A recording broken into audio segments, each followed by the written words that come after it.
CFAX Victoria, an iHeart radio station. If it's happening, it's here. CFAX 1070. Good morning, 6 o'clock on this Thursday, August 27th. Today's the day we might see a few showers. We will see a risk of a thunderstorm as well this afternoon. We'll get you a full forecast in just a moment. Right now, the news begins. Here is Lisa Best. And good morning. We begin with our wildfire count in the province. It's up quite a bit. The BC Wildfire Update has 197 wildfires burning. That's up 30 from yesterday. 83 are considered out of control. That's up about 20.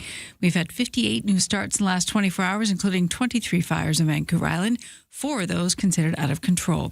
On the mainland, a series of evacuation alerts have now been lifted for communities in Fraser Canyon. They've been under a threat of wildfires for more than a month now. The Fraser Regional District, Valley Regional District area has given the all clear for people around a Boston bar, including North Bend, due to the improved conditions at the Brunswick complex of fires. The Ainsley Blaze Creek is one of the 3 remaining fire of notes in BC, along with the Pear Lake and the Bald Range blazes, all of which have destroyed numerous structures. The BC Wildfire Service says the hot and dry weather lingering across much of BC, combined with lightning, could cause some holdover fires that could smolder undetected for days or weeks before hotter, drier, and windier conditions trigger them to become more active, so crews remain vigilant and on the lookout. The union representing Metro Vancouver outside workers says members have halted job action after both sides agreed to the appointment of former BC Supreme Court judge as an arbitrator in the ongoing labour dispute. The General Vancouver Regional District Employees Union says the former judge, Stephen Keller, will preside over the binding arbitration. A statement from the union describes Keller as a veteran labour relations expert who chaired the BC Labour Relations Board before becoming a judge. Metro Vancouver confirmed on Tuesday, the two sides have agreed to binding arbitration and working forward to help resolve the dispute that's been going on for about 20 months now. Unionized workers began starting job action in May with pickets up at regional parks, water treatment facilities, and Metro Vancouver headquarters, among other places. Well, grocery stores, large and small, are getting back on board with the Buy Canadian campaign amid the heating up trade war. CTV's Alex Carper with details. We're always looking at different products and making sure that those ones that are made right here in Canada are highlighted first. Loblaw is bringing back its T symbols on tariff-affected items. A spokesperson told CTV News that the company will also continue using the maple leaf symbol to highlight local products. Sobeys also told CTV News that it will continue highlighting local products using provincial flags to help customers identify Canadian-made goods. There were issues with this policy when it first kicked in last year, as some products were incorrectly labelled as Canadian, which led to the whole policy later being scrapped. The BC Conservative Caucus continues to shrink. Brennan Day, who is the MLA for Courtney Comox, resigned from caucus yesterday afternoon and says he will also sit as an independent. If you've been keeping track, and it takes a bit, Richmond's Teresa Watt resigned from the Conservatives earlier yesterday. And Day says he's lost confidence with the judgment, conduct, and ethical standards of the leader, Carolyn Finlay, and those she's chosen to surround herself with. So more to come on this as we unpack that today. To Nepal now. By now, most of us have viewed that video. The numerous videos posted of the disaster. It's hard to fathom the death toll from yesterday's devastating flood that ripped through a community has climbed to 270, and that's just so far. ABC's James Longman explains what caused that catastrophe that we've seen through replays of CCTV footage and posted video. They're saying that it's a landslide that occurred on the Nepal-China border area, which hit a glacier, and then in turn, that glacier then caused a flood of one of the major rivers. One image in particular has struck me, what looks like a bus terminal. You notice what look like ants running down the street, but they are people, and then this massive, literal wall of water, some estimates as high as 160 feet, comes in and just wipes everything away. At least 24 Canadians are named under several hundred people still missing. And long before there were wearable fitness trackers and videos streamed right to your wrist, there was the Pulsar Time computer. Maybe you remember it. The man credited with inventing the world's first wristwatch over half a century ago has died in Texas. You see this little button here? You press it, Those are the seconds. The pulsar was so revolutionary that it was introduced to the world on The Tonight Show with Johnny Carson on May 5th, 1970. The machine finally put Mickey Mouse out of work. James Bond wore one in Live and Let Die. Q has repaired your wristwatch. Thank you, Moneypenny. The pulsar's inventor, George Thies, went on to develop a prototype electric car as the watch evolved into an industry now worth billions. Thies has died at 95. Jim Ryan, ABC News. That's your CFAX News 2605.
Your CFAX 1070 news poll question this morning: how much will the tariff war affect you personally?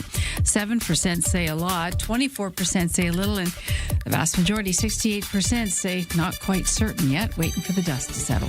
You can vote at CFAX1070.com, also on the iHeartRadio app. I'm Lisa Best, your news time, 6:06. Thanks, Lisa. Good morning. Good morning. Welcome to Thursday. It is. Got the Thursday. And it's a spicy one with the weather. Potentially wet, some showers beginning around noon. They don't last long, but there is a small risk of a thunderstorm this afternoon. Yeah. I mean, usually we say, risk of a thunderstorm and nothing happens. But I remember what happened on Saturday. That crazy lightning over... We're not expecting that. Over the northern skies, Yes. looking from Victoria northwards. If you were a little bit northwards, it wasn't north, it was right over you. We had all those great stories of the lightning watching that took place. So who knows? I'm not saying that's going to happen again, but there is a small risk Don't tempt it. of a thunderstorm this afternoon. All right. And then it clears up by this evening, so it's gone as fast as it arrives. But we'll keep our eyes on the weather. More to come. Right now, over to the sports, where Spencer Arrighetti will take the mound tonight in the finale of the Toronto Blue Jays series with the Kansas City Royals at the Rogers Centre. Last night, Nathan Lucas hit a 3-run homer as Toronto shut out Kansas City 3-0. And with that win, Toronto snapped the Royals' 9-game winning streak.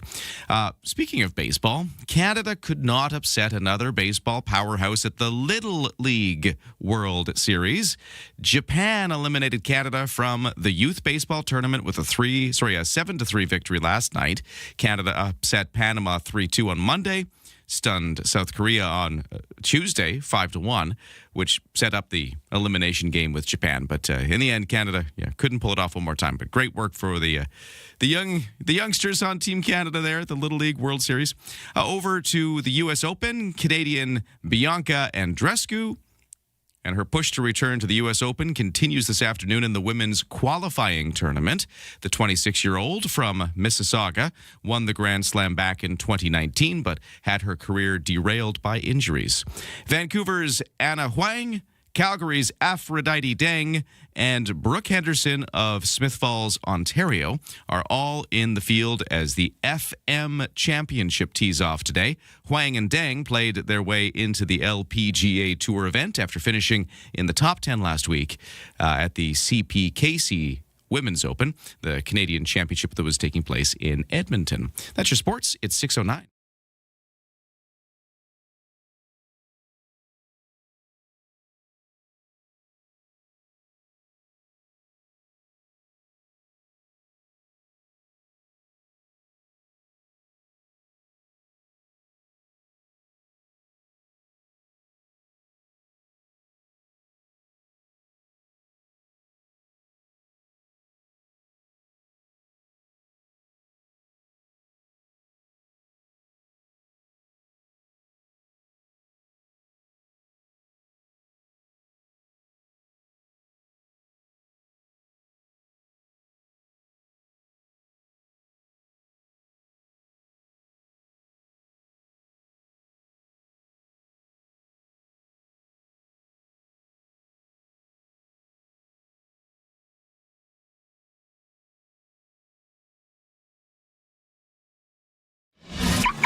6:10 here on a Thursday morning. What's happening in the world of traffic and weather? Well, not much on the roads right now. If you see anything, you can let me know.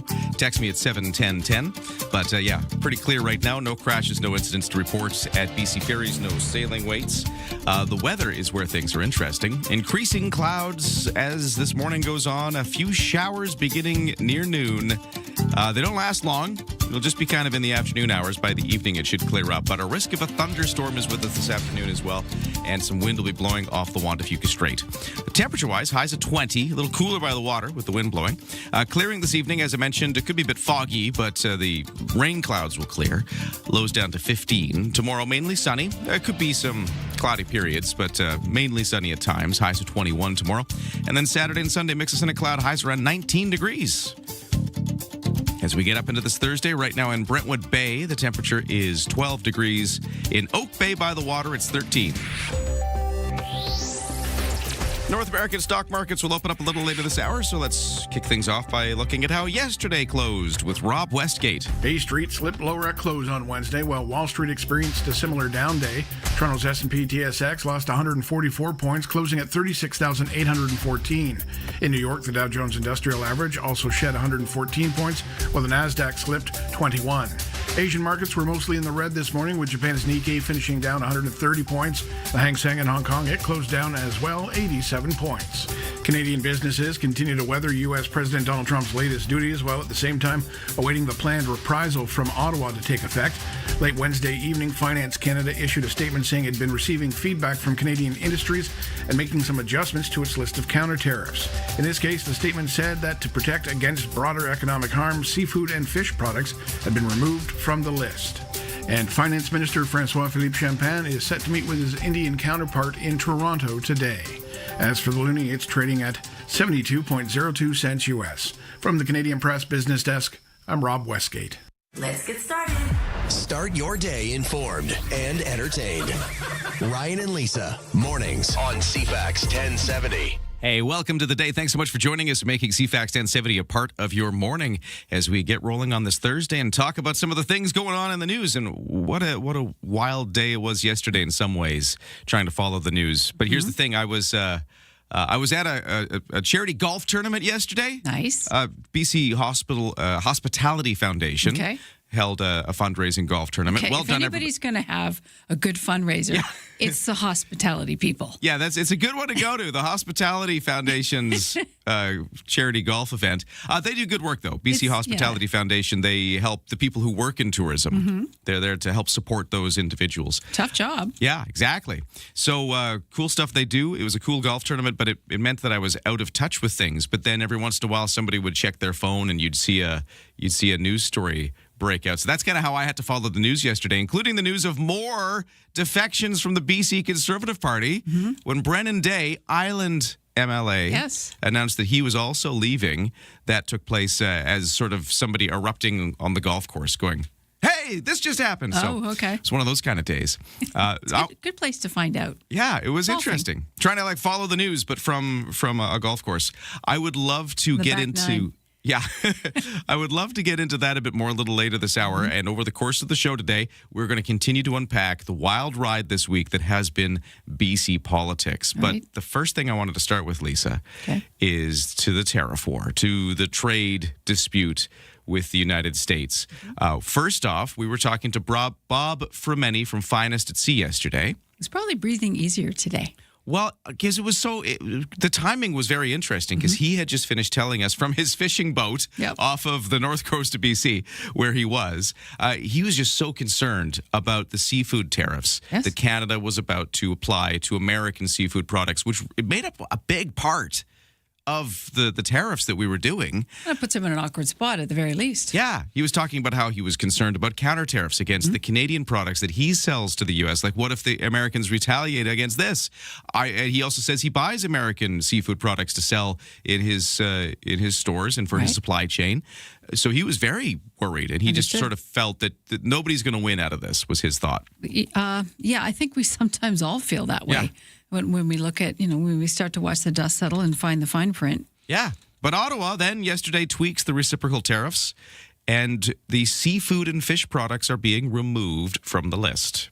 So if you were listening to that interview yesterday with Bob Fermeni from Finest and C, I just thought it was an interesting follow-up later in the day that those ended up getting removed, so that is no longer a factor. Right. What else, though, is covered in this? Well, automotive tariffs are a huge part back and forth. So somebody we love to talk to about automotive issues in this country is Matthew Guy. He's an automotive writer for publications like Driver, and he's going to join us next for perspective on that end of things. He unpacks it well, so buckle up. Yeah, love Matthew Guy. Great guy. And he's joining us in just a moment. It's hard not to do that with Matthew. You like doing that. I do like doing that. It's one of your favorite parts.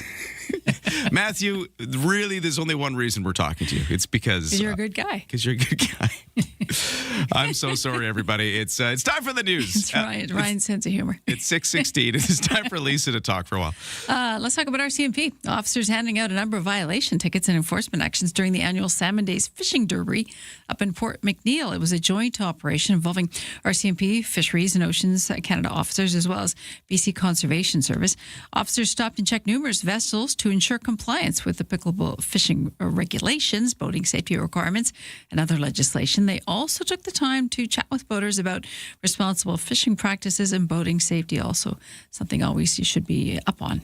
Yet another legislative member has left opposition BC Conservatives under leader Carrie Lynn Finlay. It's been a bit of a mass exodus lately. Courtney Comox MLA Brennan Day threw in the towel yesterday afternoon. The latest departure, announcing his move in a statement. He says he's lost confidence in Finlay's judgment, conduct, and ethics, adding that he will now sit as an independent. He becomes the fourth BC legislator to leave the Conservative caucus in a 3-day span. Peter Millibar left earlier this month. He's expected to start his own party with another MLA who's sitting as an independent who's recently left. Alberta Premier Danielle Smith and her technology minister are set to take part in a virtual town hall tonight about developing artificial intelligence data centers in the province. If you've been following this, it's been a very, very spicy town hall so far across that province.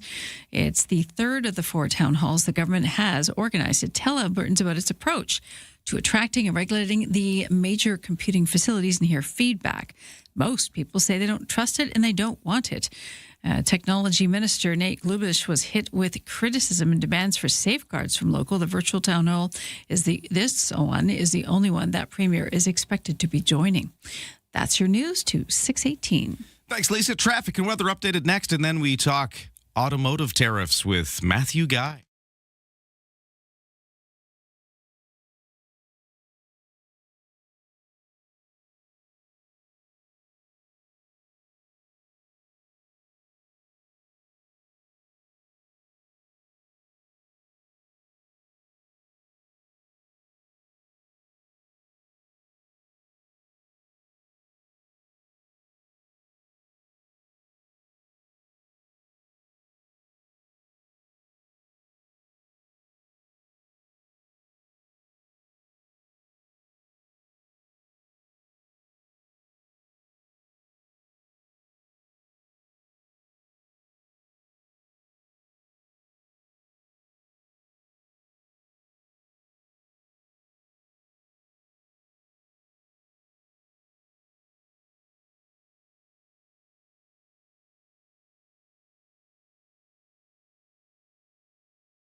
CFAX Morning Show brought to you by Coastal Heat Pumps. For a comfortable home no matter the season, big savings on your heating bill. Talk to Coastal Heat Pumps. Designed for comfort, South Island's Elite Plus Fujitsu Air Stage dealer.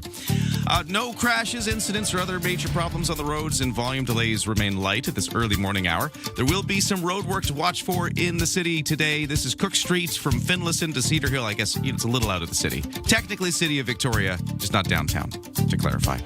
Southbound Cook Street closed from Finlayson to Cedar Hill Road, starting at 7 this morning and then going all the way to 7 p.m. Underground works going on there. Watch out for that as a factor a little later today. No waits at BC Ferries. We've got an interesting weather forecast with clouds rolling in, showers starting somewhere midday. They only last for a few hours. It doesn't look like it's going to be a big rain event, but there is a risk of a thunderstorm coming with it. Highs up to 20 degrees, cooler by the water. It's all here. News, weather, traffic, and community events. Ryan and Lisa, mornings on CFAX 1070. As the Canada-U.S. trade war escalates, President of the U.S. signing a new executive order to impose those 50% tariffs on some Canadian goods, including automotive parts and automotives themselves, effective in the new year. So this is that new threatened round, so ratcheting it up on automotives. But of course, automotives have been a huge part of the trade dispute all along. So we wanted to get a sense of where this is sitting, just that aspect of the story as we explore different parts of the trade war and how it's affecting Canada. Matthew Guy is our guest. He is an automotive writer for publications like Driver. You see his work all over the place. He's tuned into the industry, so we wanted to call him and get a sense of what all this is meaning for Canada's industry. So Matthew, hello, how are you doing? Hi, I'm doing good. Good morning, everyone. How are you? I'm doing okay, although I just decided that one day I'm going to call you and we're just going to talk about cool cars, because whenever we only call you when there's a problem. Like there's a trade war or there's a recall or there's, I don't know, some EV mandate that's changing and we need explanations. You're like the emotional mechanic, Matthew. One day just I like that. One day just cool cars. We'll be like, here's Matthew's favorite car and we'll talk about it. Deal. Okay, but today we've got to unpack all this. So, okay, we're having all of these threats back and forth. It does get kind of complicated, so maybe you could help us along. What are the important things for just regular Canadians to know about how the automotive industry in Canada is fitting into all of this? Yeah, well, we've seemed to gone from elbows up to gloves off, right? So, I mean, if there's any good thing to come out of any of this at all, it's not that Canadians should expect to go out tomorrow to a car dealership and find that cars are suddenly 50% more expensive. So, just putting that out there and just to ease, if anything at all, on people's minds. But, for the moment, these 50% tariffs and the ones you mentioned being announced on New Year's Day, for New Year's Day, manufacturers, they're approaching this pretty delicately. And I'm not exactly a wait-and-see approach, but they're definitely regrouping and figuring out what to do. And these tariffs are likely to, I feel, and existing ones already have, in addition to driving up some prices, are going to affect choices of cars that are available to Canadians. Right now, of roughly the 100-plus models that are built on American soil, just over half a dozen nameplates have already quietly vanished from dealer lots, thanks to tariffs that are already in place today. Ooh. So I can only imagine what would happen if the 50% comes into play. That would cause even more widespread disruption in terms of what might be available to us. So regardless of all this high level, building auto plants and jobs and stuff, which is very important, just as a consumer, we might notice less choice because of this at the lot. That's right. Yeah. So, up until April, for example, and perhaps even up until just more recently than that, the Mazda CX-50 and certain Subarus, for example, are not being brought into Canada anymore because of the tariffs that are already in place. So those companies decided to bring in other cars to make up the difference. So Mazda, for example, is selling more CX-5s instead of the CX-50. So consumers might find a little bit of a different choice, but I don't like that, obviously, because I think people should be, encouraged to buy what they want, to buy what they like, drive as many cars as they can when they're looking for something new. And more choice is always better, makes for better product. So the lack of, a shrinking of choice is never a good thing. But of the rest, of those 100-plus models, some now, and I think this will become more prevalent, is that they find themselves imported to Canada from countries not called America, right? So Hyundai, for example, is real quick to switch its U.S.-built Canadian market cars to ones from Korea, for example.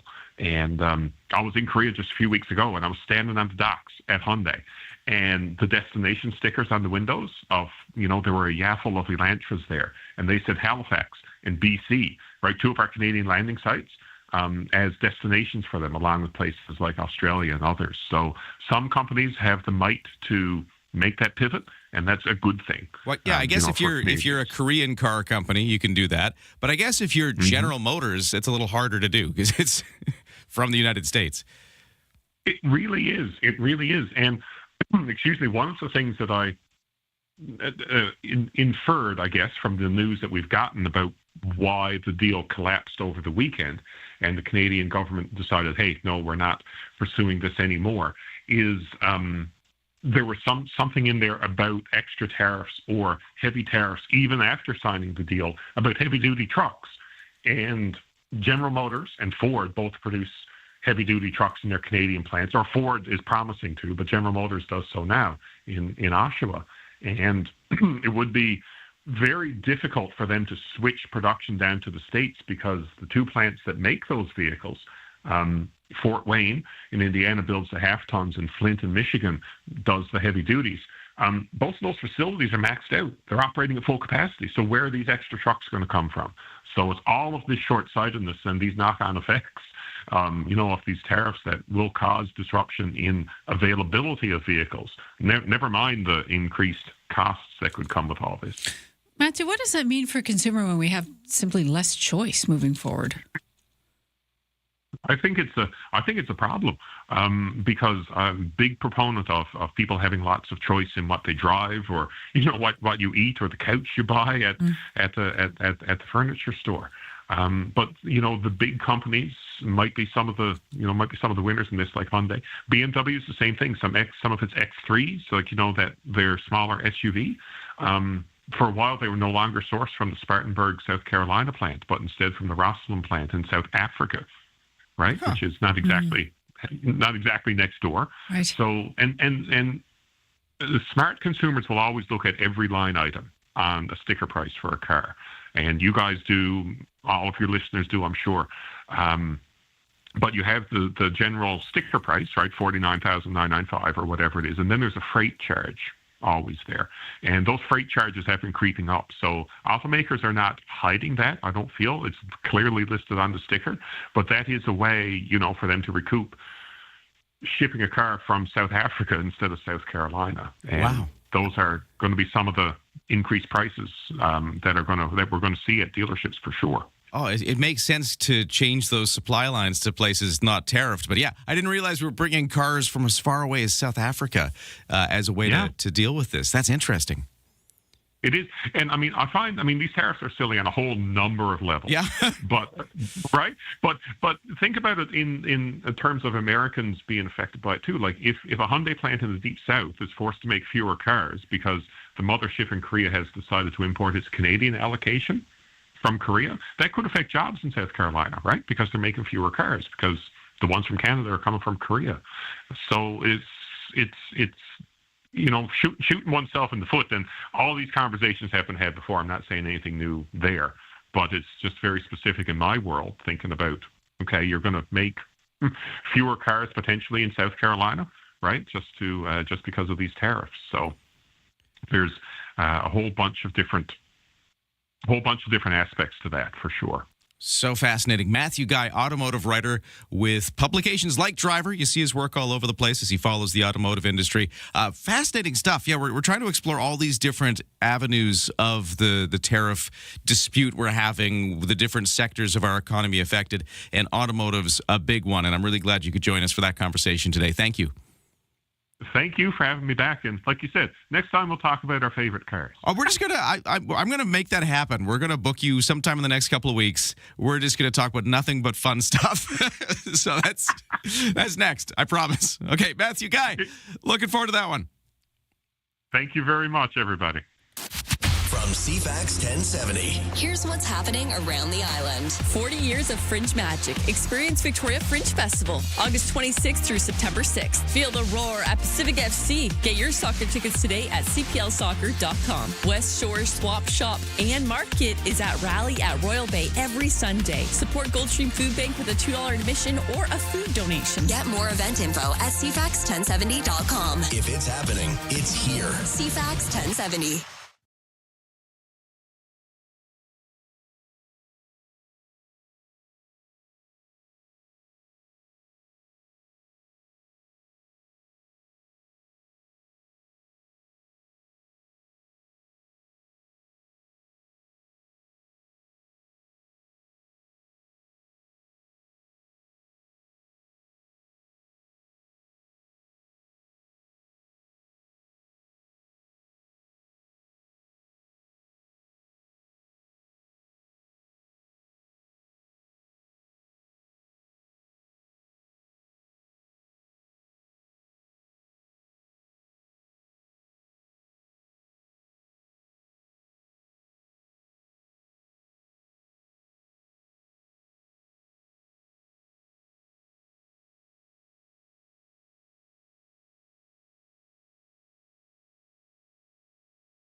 CFAX Victoria. An iHeart radio station. If it's happening, it's here. CFAX 1070. Hey, good morning. It is 6:32 on Thursday, August 27th. Could we see another small thunderstorm coming out our way this afternoon? Got some showers as well. We'll get you a full forecast in just a moment. Right now, the news begins. Here is Lisa Best. Thank you, Ryan, and good morning. Ahead of Canada's counter tariffs that are set to take effect on the U.S. after Labor Day, that would be September 8th. That's a Tuesday.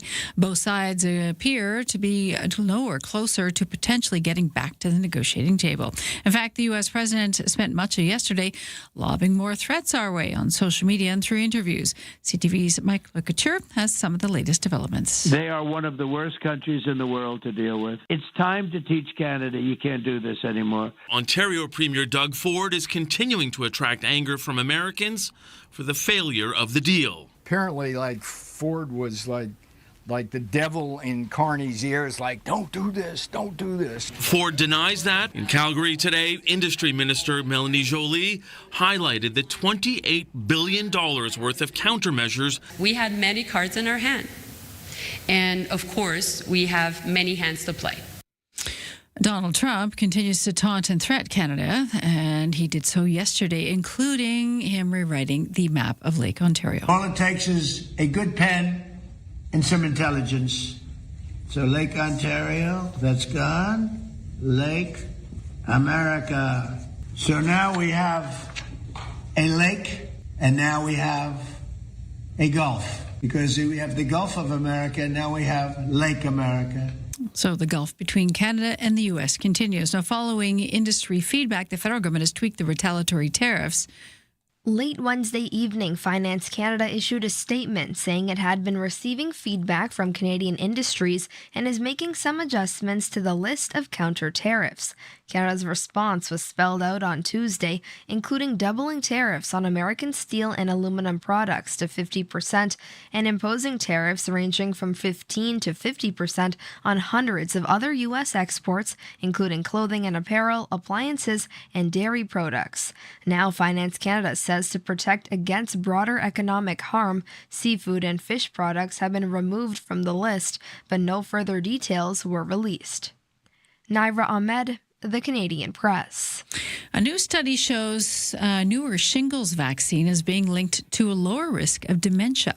Researchers at Brown University found older people who took the Shingrix shingles vaccine had a 24% lower risk of being diagnosed with dementia over a 4-year period. The The study involved 500,000 people aged 66 and up who were at nursing homes for a short stay or long-term care. The head researcher says the study shows vaccines are effective in preventing shingles and also appears to have a neuroprotective benefit as well. That new breakthrough in the States for those going through advanced stages of pancreatic cancer, the FDA has approved a new drug now that shows promising signs in clinical trials. ABC News medical contributor Dr. Darian Sutton says, well, it's not a cure for pancreatic cancer. It could add years to a patient's life. It's an oral daily pill that targets a key genetic driver of tumor growth. And in studies, it was shown that when given to patients with metastatic pancreatic cancer, it doubled their median survival to just over 13 months, compared to about 6.5 months for patients on standard chemotherapy. A third of the patients saw tumor shrinkage, and some patients lived years beyond the treatment. It's good news in health. And in Nepal, that desperate search for survivors following that catastrophic flooding that was posted all over social media. Hundreds of people still missing, including 24 Canadians. There's an urgent search and rescue operation now underway to find people trapped or swept away. The deadly waves sped down the mountain at more than 14 miles per hour. The energy equivalent to a 5.2 magnitude earthquake.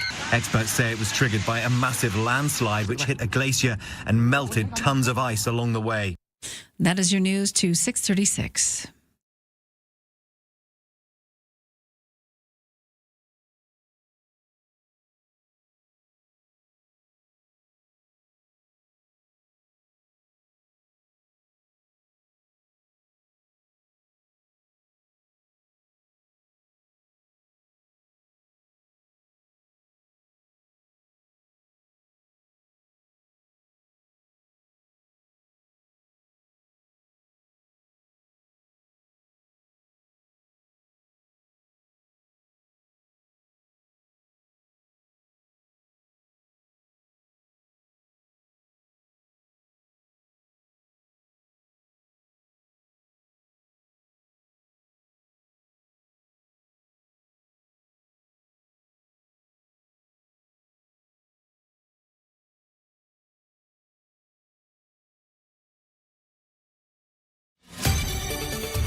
Your CFAX 1070 news poll question this morning: how much will the tariff war affect you personally? 68% say not certain yet, waiting for that dust to settle, waiting for September 8th. 24% say a little and 7% say a lot. You can vote now at CFAX1070.com, also the iHeartRadio app. I'm Lisa Best, news time 6:37. Thank you, Lisa. We are taking a look at the weather quickly to note that there's risk of a thunderstorm. You're going to whisper it? Yeah, just don't want to say it too it. loudly. I don't want Don't want encourage. Don't want to encourage it. Well, we need the rain. We don't necessarily need the thunder, even though it's pretty exciting to have. Few showers, at least, coming this afternoon. All right. You can start to see the clouds coming in. It's that kind of day out there, and we'll get you the full forecast in just a moment. Right now, over to the CFAX 1070 Sports, where we have, in the world of baseball, big win for the Toronto Blue Jays. They managed to snap the Kansas City Royals' big old win streak they had. They had a 9-game win streak snapped in a 3-0 loss to the Toronto Blue Jays last night. Nathan Lucas hitting a 3-run homer in that effort. Spencer Arrighetti will take the mound tonight in the finale of that Blue Jays-Royals set at the Rogers Centre. And at the Little League World Series, Canada couldn't quite upset another baseball powerhouse. Japan eliminated Canada from the youth baseball tournament with a 7-3 victory last night. A wild ride, though, as Canada had upset some other powerhouses like Panama and South Korea on the way to this game. So great effort regardless.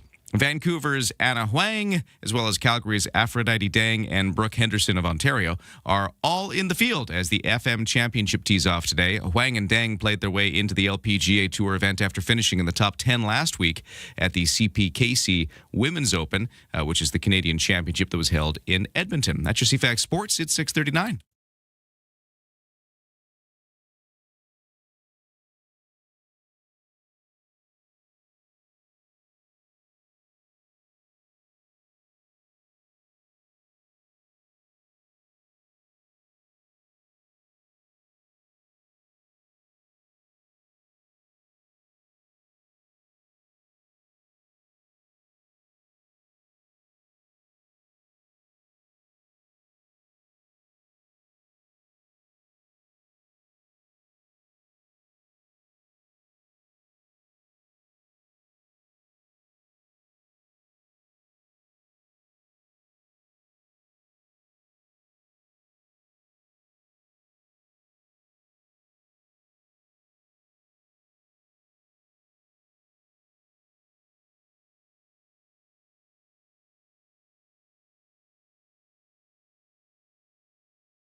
CFAX Morning Show brought to you by Coastal Heat Pumps. For a comfortable home no matter the season, big savings on your heating bill. Talk to Coastal Heat Pumps, designed for comfort. The South Island's Elite Plus Fujitsu Air Stage dealer. Traffic and weather in Victoria, not downtown, but City Victoria stuff. We'll have Cook Street underground work affecting southbound Cook Street from Finlayson to Cedar Hill Road, starting in about 20 minutes, then lasting most of the day right up until 7 p.m. Watch out for flaggers directing traffic around the obstructions. For the BC ferries, 7 o'clock sailing coming up with lots of room left for vehicles. And in the weather forecast, we've got a few showers coming at us. Sometime around noon, they will start. At least that's what it's looking like right now. Lasting a few hours. It's not going to be a huge, long rain event. It should be clearing up by this evening. But it's also going to bring a risk of a thunderstorm this afternoon. So let's see how that shakes down. Little breeze off the water. Highs at 20. Cooler by the water. Clearing this evening. Little fog, though. Lows to 15. Mainly sunny tomorrow with some cloudy periods. Highs of 21, cooler by the water. Saturday and Sunday, mix of sun and cloud, highs of 19. And right now for the temperatures around Victoria, downtown, you got 14 degrees. In Langford, it is 12. On the markets, North American stock markets just opening up. Those opening bells are just ringing. So let's take a look at how things closed yesterday as we await today's results. The S&P TSX closed down 143 to 36,813. The Dow was down 113 to 53,463. NASDAQ down 21 to 26,130. Canadian dollar at 72.2 cents US. Don't attempt your morning commute without us. Ryan and Lisa, mornings on CFAX 1070. Coming up in just a moment, we continue to follow BC politics as two more MLAs from the BC Conservative Caucus announced they were going to leave the party yesterday, as what started as a small drip turned into a gusher of Conservatives leaving the party as the week went on. I don't know if that metaphor is really working, but I tried. You tried. I tried. You took a swing at it. I went, and it started, and I had to just follow it through. But anyways, we're going to keep covering that in a second. So stand by, more BC politics. But I've got to tell you something crazy. We're going to be doing the 50-50 draw tomorrow. Yes. The Kids Count Mega Summer 50-50 for CFAX Santa's Anonymous tomorrow at 7 o'clock. So if you're listening around about this time, it's almost going to be there. And I was mentioning earlier in the show, I went to this golf tournament yesterday for the BC Hospitality Foundation. They help out, the people who work in the hospitality industry who sometimes need some supports. That's what they do. And then at the end, everybody gathers around because you get your raffle tickets at the golf tournament. Oh, yes. You're standing around as the MC sort of reads out the numbers and you see what prize you've won. Cool. And I was thinking, that's going to be the same thing right here tomorrow at this time, but on like a citywide scale. That's a good point, actually. A good analogy. Yeah, like everybody, like the whole golf tournament huddled together. Tomorrow, I hope it's everybody who bought a ticket, I don't know how many thousands of you bought a ticket, but a lot of you bought a ticket. We're all going to gather around the radio or CTV Vancouver Island if you got your TV on and you're watching the simulcast there. Maybe you got the YouTube stream up, however you're following. Let's all gather around tomorrow. We're going to draw that ticket, and we're going to see if it's you. Nice. That's going to be 7 o'clock tomorrow, right after the news at 7. We're going to be doing that all together here. I'm so excited for it. That's a lot of money. It's $46,530. That's the current jackpot. Ticket sales go until 5 o'clock this evening. Yeah, so you've got, less than 12 hours to get in. Yeah. And it's really ramped up in the past day or two because I think people are back from vacation. They're tuning in. They're like, wait a minute, I can win half and I can give half to the charity? Perfect.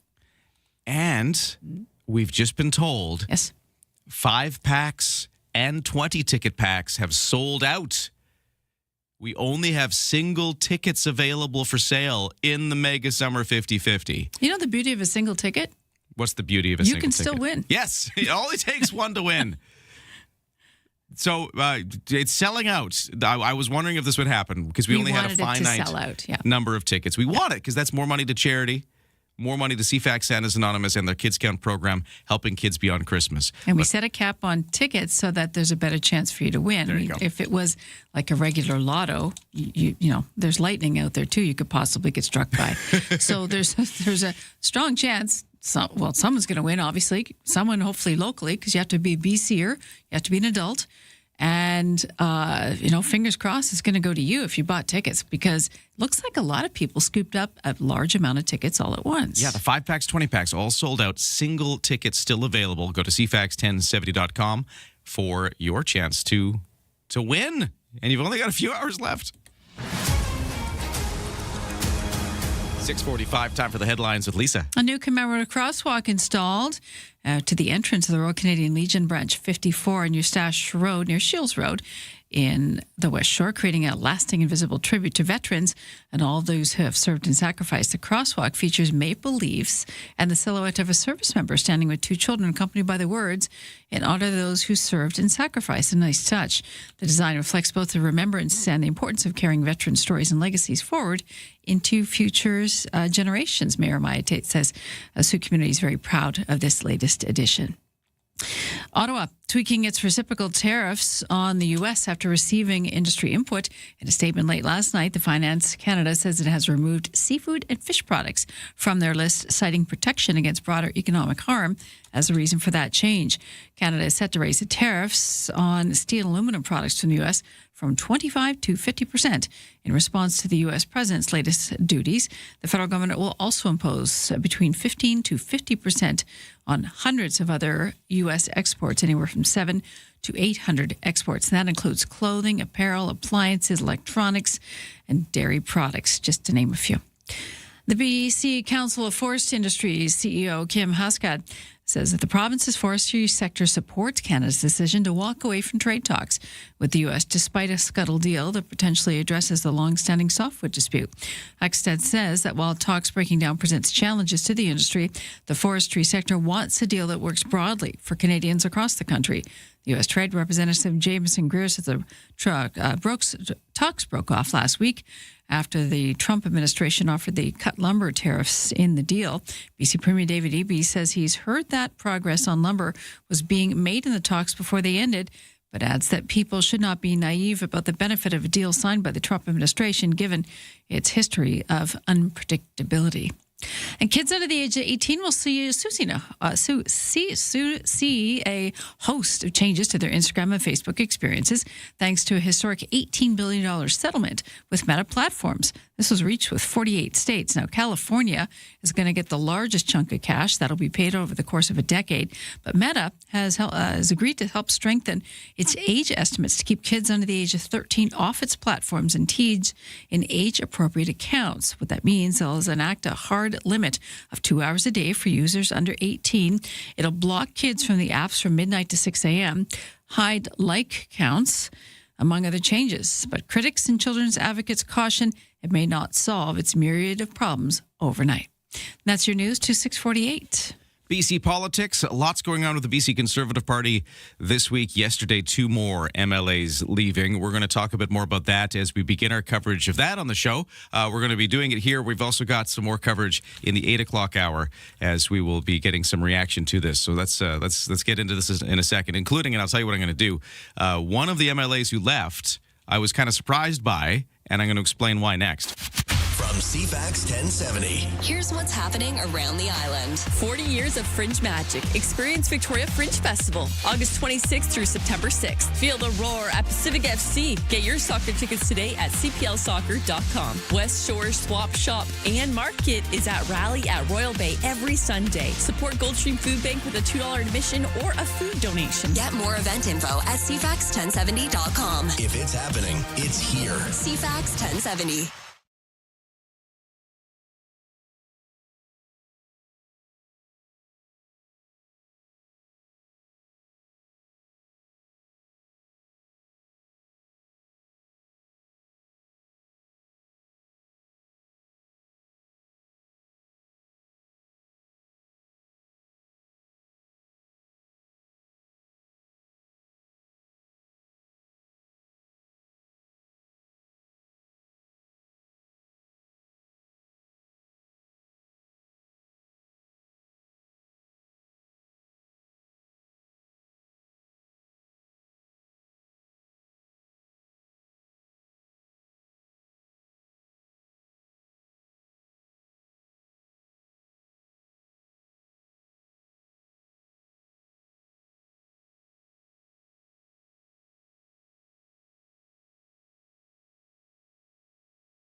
CFAX 1070 traffic and weather still looking fairly smooth out there for the commute. The roads are looking clear. No crashes, no incidents like that. Just volume delays building up on the Trans-Canada highways. Everybody slows down through the construction zone, as you should. Thank you for that.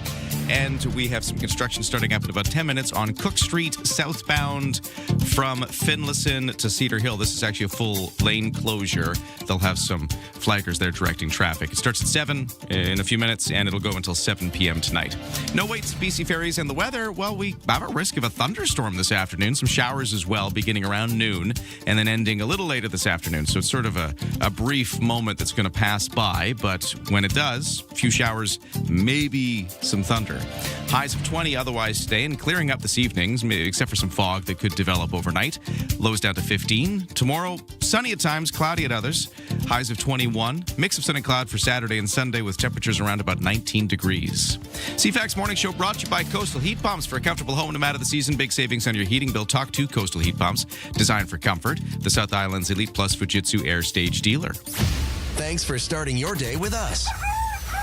Ryan and Lisa, mornings on CFAX 1070. So here's the thing. When MLA for Courtney Comox, Brennan Day, announced yesterday he was exiting the BC Conservative Party, same day that we saw Teresa Watt for Richmond Bridgeport do the same, I was a little bit surprised because exactly a week ago we spoke to him right here on CFAX 1070 after Peter Millibar had left the party. Now, he kind of started this latest kind of run of them. There have been, and we'll go through this in a second, there have been a total of 12 BC Conservatives that have somehow left the party. Some were kicked out, some left on their own. Since in a span of what time? That's going all the way back to the last BC election, when the BC Conservatives under John Rustad came within a breath of forming government. Since then, from then till now, it's been 12. Recently, like in this last week, it's been just, a much smaller handful, starting with Peter Millibar, who left. And it was right after Peter Millibar left that we talked to Brennan Day, because Brennan Day supported Millibar in the leadership race that eventually was won by current leader Carrie Lynn Findlay. True. But Peter Millibar was one of the other candidates. There was a lot of acrimony between those two candidates, so maybe there wasn't a surprise for a lot of folks that he ended up leaving the party, considering how contentious it got, that leadership race between the two of them. And that happens in parties. Yeah, but Brennan Day had supported Millibar, and so we asked him, are you going to follow him? And this is what Brennan Day told us just exactly a week ago. But just because Peter left doesn't mean I stopped believing the things that I believed during the leadership race. And, I've made a decision to stay at the table and work inside the room to try and push for the issues that I believe in. I think pragmatic, forward-looking conservatism that, offers solutions rather than just criticism is critical to showing the failures of this NDP government, of which there are many. We can't let them off the hook. You're planning to stay, so we were going to see Brennan Day still with the BC Conservative Party. But there's a lot of people talking about whether or not Peter Millibar is just a sign that there's this big tent that's not going to be able to be held together by new leader Carrie Lynn Findlay. But I guess for your part, though, you feel like this is still the place to stay. We need a vocal and effective opposition, and I'll continue to stay inside the room to make sure that they're held to account just as much as the NDP is, because we need to absolutely change the government that is failing British Columbia on a multitude of issues, whether it's affordability, healthcare, public safety, or the disastrous economic growth we're seeing. We absolutely need to be laser focused on that, and that'll be where my attention remains, certainly. That's the voice of local island MLA Brennan Day, who exactly a week ago in that clip right there told us he was planning to stay. I'm wondering what changed in the week. We've reached out to him. We would love to get him on here. If you're listening, Brennan, out there, you can give us a call. We'd love to talk to you. He said yesterday in his decision that he lost confidence in the judgment, conduct, and ethical standards of Findlay's leadership and the people she surrounds herself with. So that was his statement yesterday.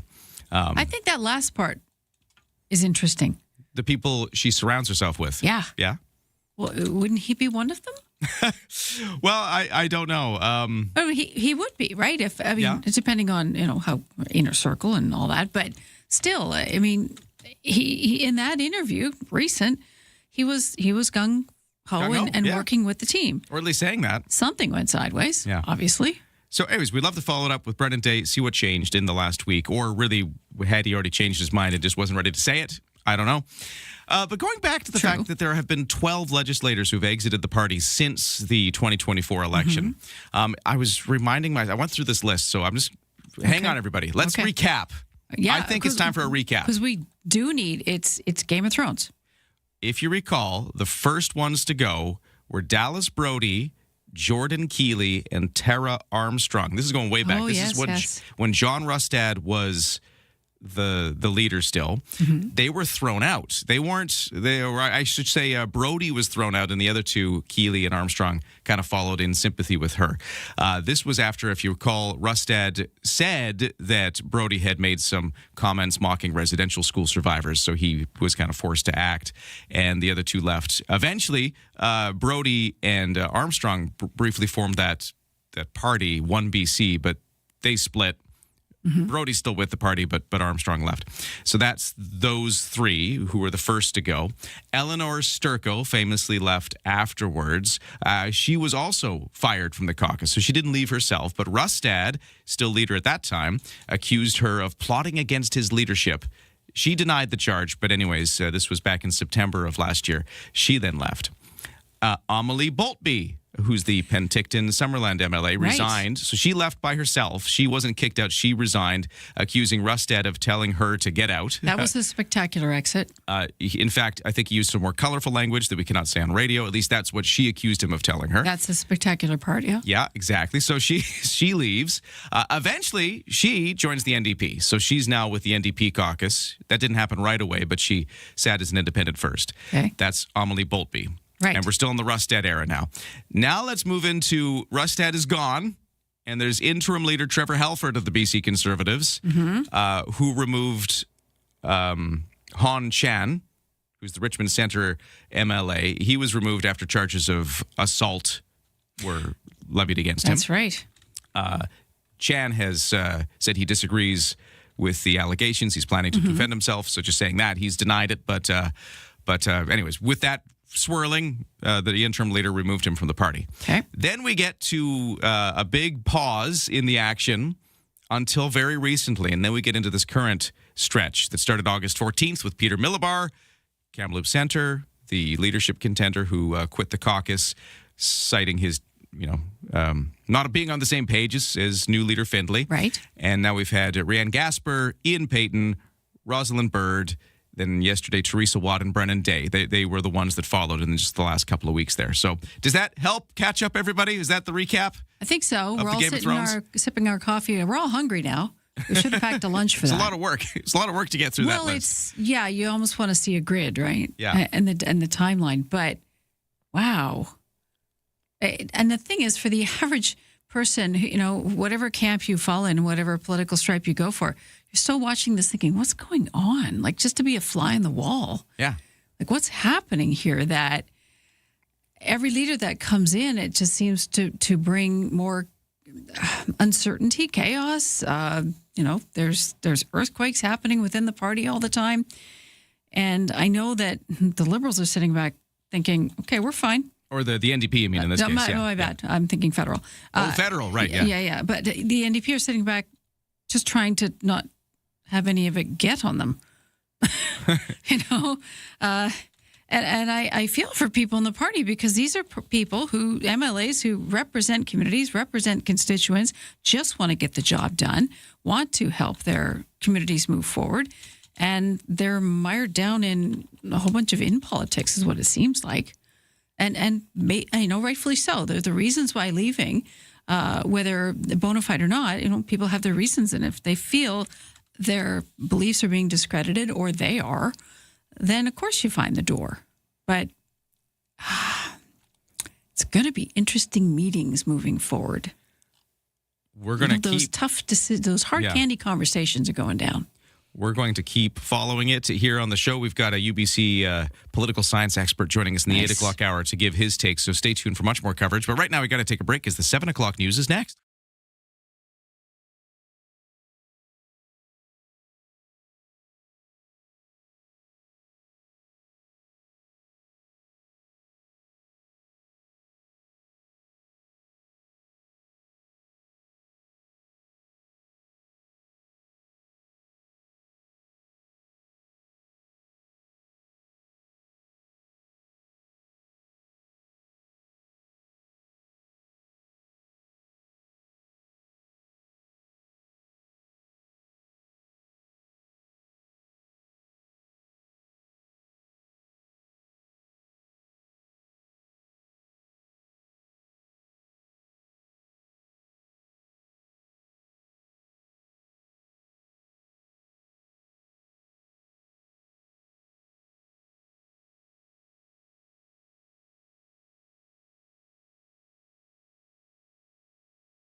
CFAX Victoria. An iHeart radio station.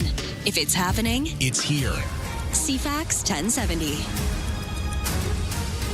Good morning, 7:02 on Thursday, August 27th. Some clouds rolling in, some showers coming with them, even a risk of a thunder shower this afternoon. A full forecast in a moment.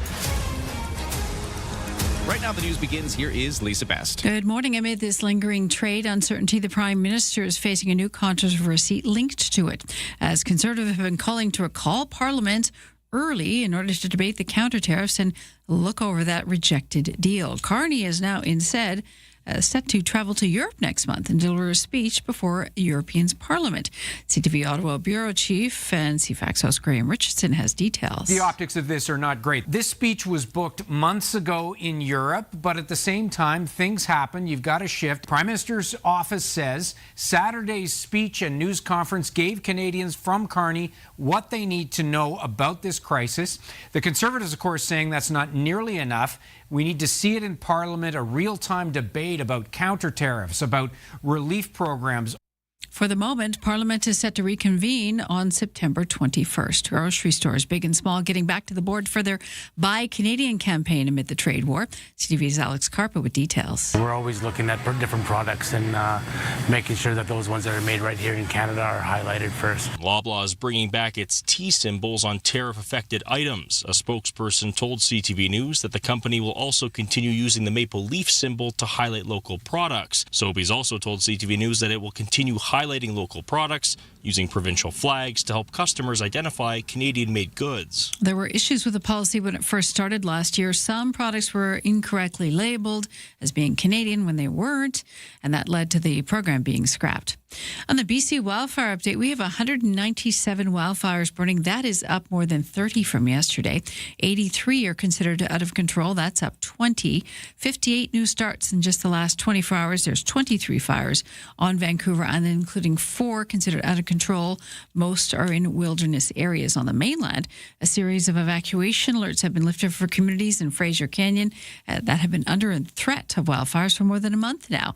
The Fraser Valley Regional District has given the all-clear for properties in and around Boston Bar.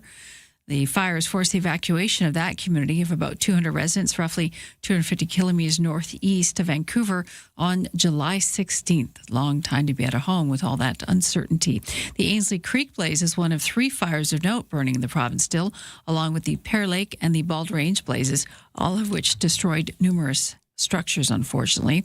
And the BC Wildfire Service says hot, dry weather is lingering across the province. It says lightning-caused holdover fires can smolder undetected for days or weeks before hotter and drier windy conditions trigger them to become more active, and that's exactly what we're heading into.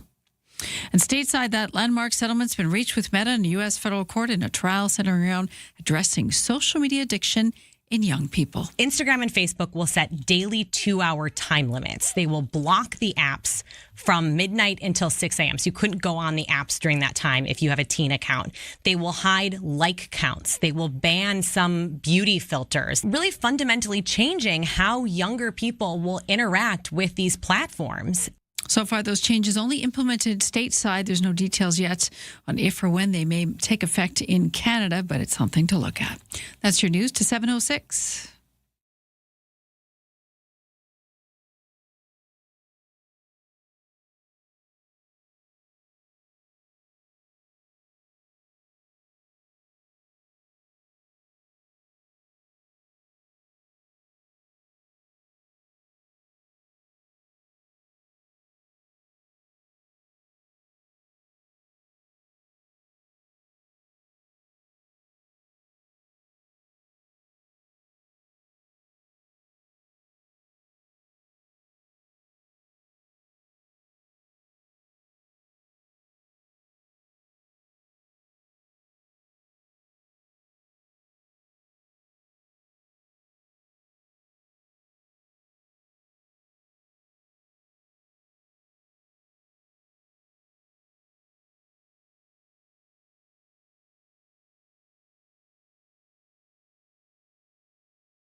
Your CFAX 1070 news poll question this morning.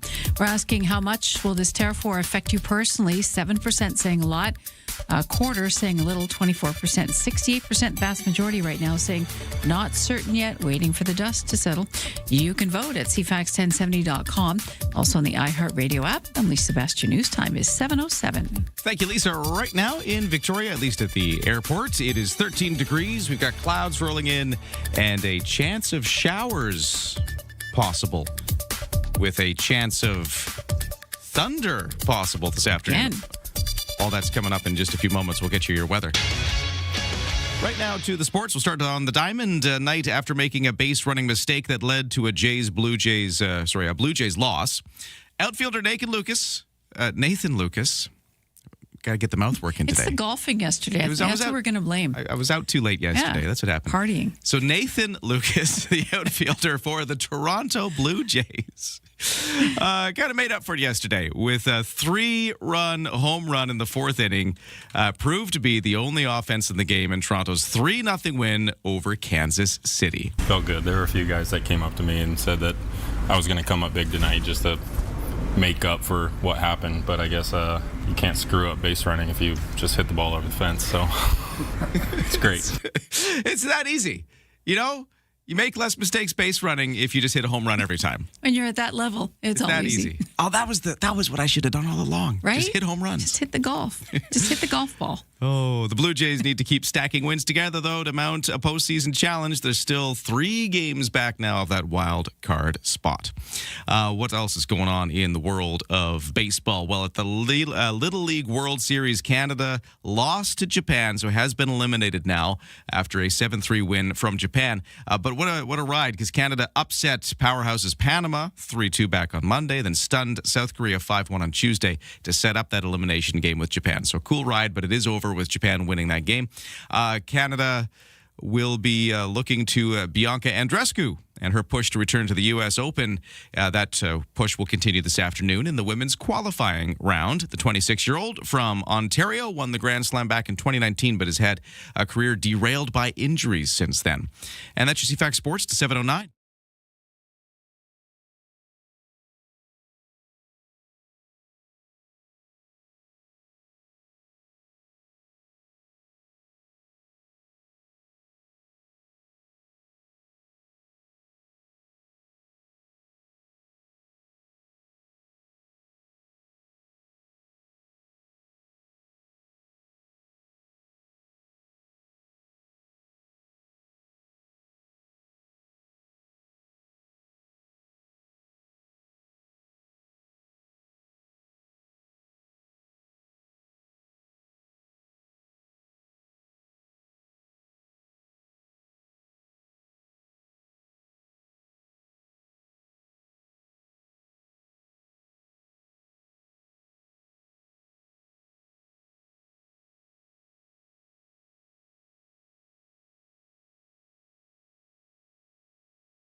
CFAX at 70 traffic and weather. Hey, text me at 71010 if you see a crash or problem out there on the roads. But right now, none of that.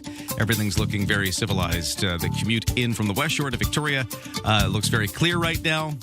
Malahat, Pat Bay Highway also looking good. No waits at BC Ferries. And in the weather forecast, that's where things are interesting because we've got a few showers coming around noon.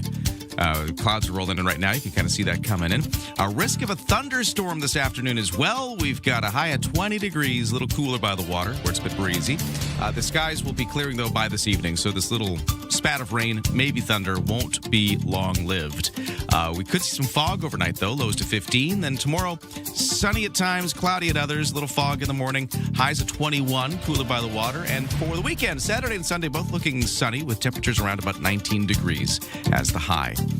Right now, it's 13 at the Victoria International Airport. CFAX Morning Show brought to you by Thrifty Foods. Right now, Scene Plus members save 40% off fresh BC boneless, skinless chicken breasts. But that offer ends Wednesday. To the markets, getting our first look at the results of the day. S&P TSX starting the day down 136. to 36,677. The Dow has gained 52 to 53,516. NASDAQ up 270 to 26,401 to start the day. And the Canadian dollar at 72.2 cents U.S. In the kitchen, in the car, and at the office. Ryan and Lisa, mornings on CFAX 1070. Take us with you. Listen live on the free iHeartRadio app. Yeah, pick up your ticket for the Kids Count Mega Summer 50-50. We're going to do the draw tomorrow. It's around 7 o'clock in the morning, right after the 7 o'clock news. So kind of close to now. If you've bought a ticket, that's when you want to be listening. You want to hear if your name gets drawn because we're going to do the draw, and then we're going to announce the winner. That's tomorrow at this time. Okay. The jackpot right now, $46,920. Half going to the winner, half going to CFAX Santa's Anonymous and the Kids Count program, helping kids beyond Christmas. And as we announced earlier today, we've sold out of the 5-packs and 20-packs. We've only got single tickets left to buy. Which is good because you can still win on a single ticket. And the ticket cutoff is 5 p.m. That's when the sales end. Okay. All right, 5 o'clock today. 5 o'clock today. It's it's a big one. I can't believe the number. That's just amazing. It's good. Almost at $50,000. Wow. BC politics. Did we expect that? I didn't expect that. No, This is the first year for it. We've never done this, so we don't know. Okay. We didn't know. We're and now happy. it's amazing. That's right. It's delightful. Feeding children. Is keeping great. local families happy. Yeah. I was going to say BC politics. Yes. We were just talking about the Speaking of happy, the MLAs who have fled the BC Conservatives this week, and ever since there's been 12 of them in total since the last BC election. We're going to continue having those conversations with a UBC political science professor joining us in the 8 o'clock hour to unpack it. But we love it when you join the conversation as well. This texter 71010 says, when you have liberal sympathizers within the context of a conservative party, is it any wonder that when a real conservative is elected as leader, that there'll be some housekeeping? That's an interesting take, texture. It is, actually. And you know what? You make an interesting point, and I think that you're getting to the question a lot of people have been asking. So in BC politics, if you go way back, we've had sort of the situation where you've had the NDP, and then you've had everybody else forming the sort of big tent free enterprise coalition is what the BC Liberals used to call themselves. Before that, it was, the Social Credit Party. It's been other things. We saw BC United briefly. We've seen these, as they call them, the free market coalitions, they would call them. It would be people who historically could have been aligned with federal Liberals, could have been aligned with federal Conservatives on the federal scene, but in the context of BC politics, they tended to all get themselves together, put their differences aside, and beat the NDP. That was their whole thing. Right. And it worked forever. For a while, from Bill Vander Zalm through Gordon Campbell, through Christy Clark, through all of these different iterations.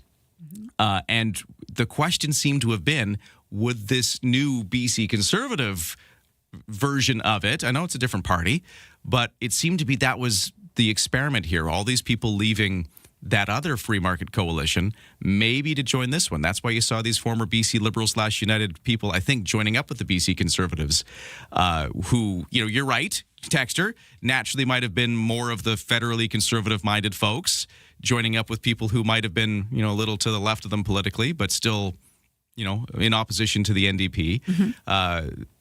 They were getting together again, now under the BC Conservative banner, just the latest name for this thing. Or is this big experiment that we've had in BC for all of this time going to just finally come to an end, and we're going to fracture those things back into separate parties? So you make a good point, texter.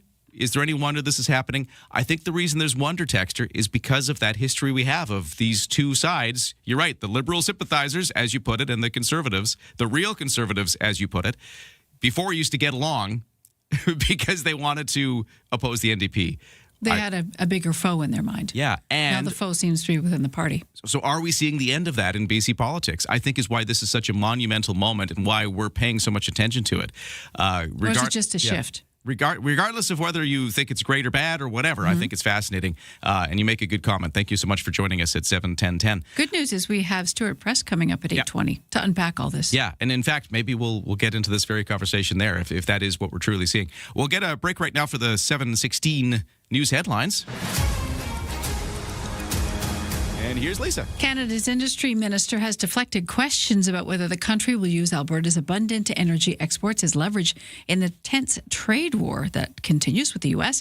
Reporters in Calgary pressing Melanie Joly yesterday about whether oil and gas shipments may be on the table. Joly says the federal government doesn't negotiate in public, as she emphasized a Team Canada approach. The new 50% tariffs that the U.S. president took effect on an array of Canada goods after negotiations fell apart last week. Meanwhile, Alberta's premier doesn't think brute force is going to work in this trade war, suggesting doubling down on diplomacy and avoiding further escalation could be the way to go. In a rare move, Apple is laying off nearly 150 employees in the Bay Area, most of them at the Cupertino headquarters. Many of the roles were in software engineering and machine learning. Bloomberg reports the affected teams were across Apple's Vision Pro and Siri digital assistant projects. Last year, Apple halted development of its Vision Pro headset to focus on smart glasses to rival Meta's Ray-Ban products. It's the latest tech giant to reduce staffing during the AI boom. Did you make money earlier this year? TD Bank did. Your bank did. TD Bank Group reported a third quarter profit of $4.62 billion. That is up from $3.34 billion in the same quarter last year. The Toronto-based corporation said its profit was supported by record earnings from its Canadian businesses and wholesale banking. Revenue for the quarter totaled almost $17 billion, up from just over $15 billion a year earlier. That's your news to 7:18. So, different topic completely now. Lisa, yes. You and I, for a while, have been exploring the issue of all of the e-devices. Sure have. E-scooters, e-bikes, all of these things, and the safety surrounding them.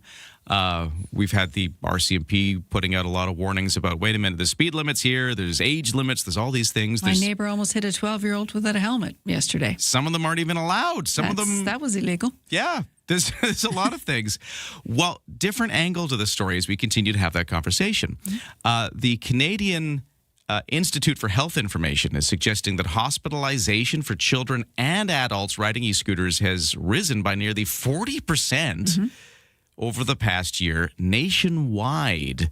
Let's get into some of those numbers, including the ones for right here in BC. We've got the manager of hospital data management, Michael Turner, joining us to go over those numbers. So stand by.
Whether it's siding, gutters, or decking, ProTech Exterior Products has it all. Visit beahomepro.com to find out more. 7:21 here on a Thursday morning. Traffic is moving smoothly. No crashes. We do have some construction on Cook Street, which is causing a different kind of slowdown. This is going to be southbound Cook Street from Finlayson to Cedar Hill. They're doing underground work. They got some flaggers out there directing things, but yeah, some southbound closures. If you are taking that route, it's going to be in effect right until 7 p.m., so pretty much all day long. No waits at BC Ferries for the weather forecast. Risk of a thunderstorm moving in today. A few showers around noon. The thunderstorm coming around the same time. If it happens, it's a risk of. We don't know exactly if it's going to form, but that's the time to look for, kind of around noon and into the early afternoon. But it doesn't last long. It all blows over pretty quick, we think. And by evening, we should be clearing up and getting to a low of 15 with a bit of fog, but no more precipitation or the chance of thunder. Tomorrow, mainly sunny for the start, but we'll be clouding over for parts of the day tomorrow. Mix of sun and cloud for Saturday and Sunday with temperatures about 19 degrees is the high. And right now, we've hit 13 in Victoria. Ryan and Lisa. Mornings on CFAX 1070. Remember, you have us in the palm of your hand. For listeners on the go, listen live on the free iHeartRadio app. We've been sorting out all the patchworks of rules and regulations for e-devices. You got e-scooters, e-bikes, all these things. One of the angles to it, though, is injuries as people either use these things or get hit by these things, as Lisa just mentioned earlier. We even talked to a local Saanich councillor, Colin Plant, who talked about his incident on an e-scooter, and it was his hip he injured, wasn't it?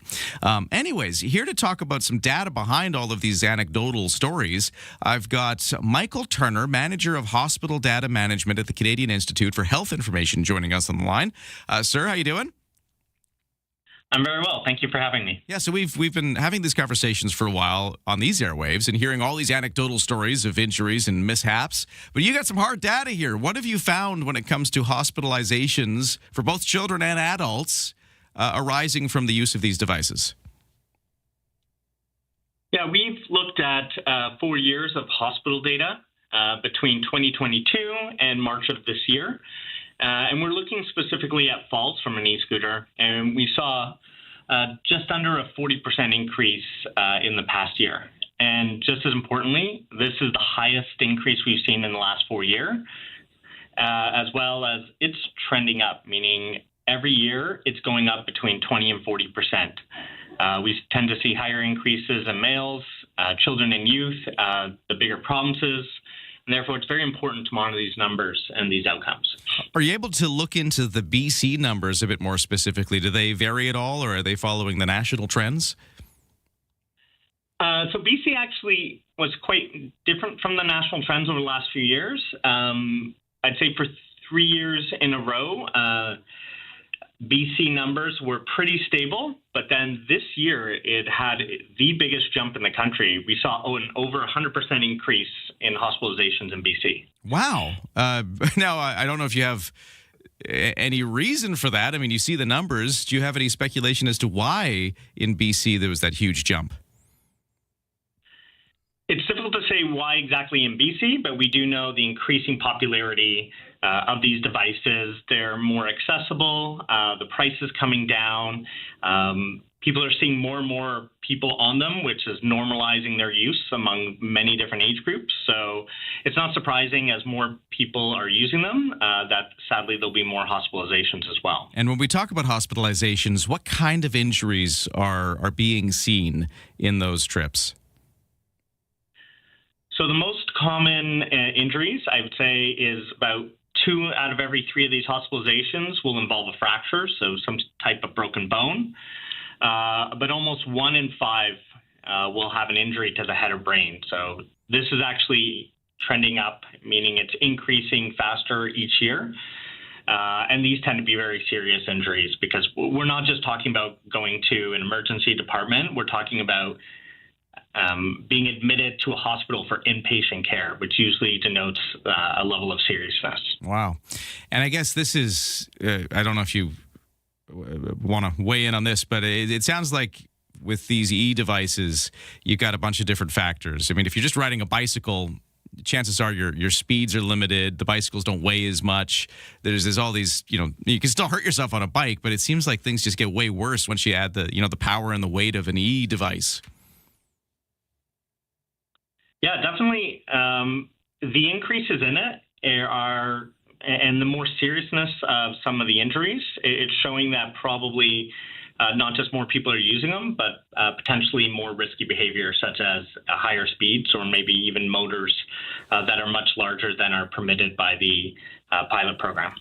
So, Michael, the data that you have, which seems quite firm, is the first step for change, is it not? Yeah, it's very important to know what the outcomes are. As I said before, people are seeing these all the time, and they're seeing even children using them who are actually not permitted to even use them. So it's becoming more normalized, and people thinking it's safe. But to understand the statistics behind it and to know the outcomes is important. To know the risk. Therefore, you can make the right decisions, like from parents, users, governments, and even healthcare providers. So on that note, does your information go straight to ICBC or BC Highways, or who gets this where we're going to implement change? Because change is obviously needed. So we release these statistics publicly. It's actually part of a broader release we do on all injury and trauma. But because of the national interest and popularity of e-scooters, it's been a special focus this year. Yeah, that's my question, Lisa. That's exactly what I wanted to ask. Well, I want to know, too, because you have a bird's eye view of all these surveys that you do and all these studies that you do. What shocked you most? I'd say what really shocked me most was probably the children. So those under the age of 16, they make up about 18% of all these hospitalizations. So in all the provinces with pilot programs, they tend to have some sort of age restriction. Yeah, we do. And the increase, it is by far the biggest we've observed, about 180% bigger than any other age group. Yeah, it's amazing that the group that's not allowed to be on these things according to the rules, although you see it all the time. You see youngsters on these e-devices all the time, but they're making up a big portion of these hospitalizations, as you mentioned. Shouldn't even be on it. It's an interesting moment as we kind of adjust to a new reality of these devices that didn't even exist, 20 years ago, and now we got to try to catch up with how to deal with them. And there's just some data to maybe help along the way. Michael Turner is the manager of hospital data management at the Canadian Institute for Health Information, finding a huge spike in injuries for both children and adults riding these e-devices, e-scooters, e-bikes, all these things, and a big spike here in BC noted as well. Thank you so much for sharing the data with us. Thank you for having me. We'll take a break. We got the 7:30 news next. This summer, 3 of Vancouver Island's biggest voices are coming together to make a real difference. Get your tickets now for the Kids Count Mega Summer 50-50. Brought to you by 107.3 Virgin Radio, CFAX 1070, and CTV. In support of CFAX Santa's Anonymous all-new Kids Count program, supporting children beyond Christmas. The Mega Summer 50-50. Your chance to win big while giving back. Buy your tickets today at CFAX1070.com. Gaming event license 174660.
CFAX Victoria, An iHeart radio station.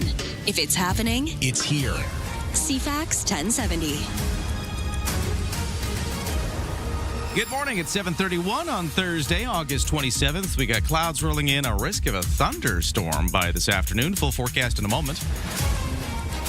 Right now, the news begins, and we say good morning to Lisa Best. Good morning. On the mainland, a series of evacuation alerts lifted for communities in Fraser Canyon that have been under the threat of wildfires for more than a month now.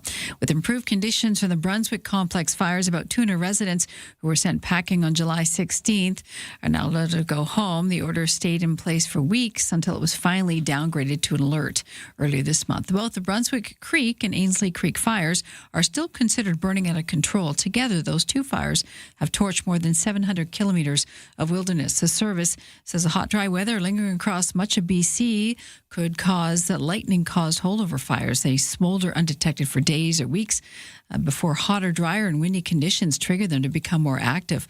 Across the province, we currently have 197 fires burning. That's up 30 from yesterday. 83 are considered out of control. 58 new starts in just the last day. 23 fires are on Vancouver Island, including 4 that are considered out of control. The BC Conservative caucus has shrunk again. Brendan Day, the MLA for Courtney Comox, has resigned as of yesterday afternoon. He says he will sit as an independent. Richmond's Teresa Watt also resigned from the Conservatives on Wednesday morning. Day says he's lost confidence in the judgment, conduct, and ethical standards of leader Carolyn Finlay and those she's chosen to surround herself with. So more to come from the Conservative camp in the days moving forward. Stopping doesn't seem to be in the interest of the U.S. president right now. He continues taunting and threatening Canada in interviews and social media posts, including this one of him rewriting the map of Lake Ontario. All it takes is a good pen and some intelligence. So Lake Ontario, that's gone. Lake America.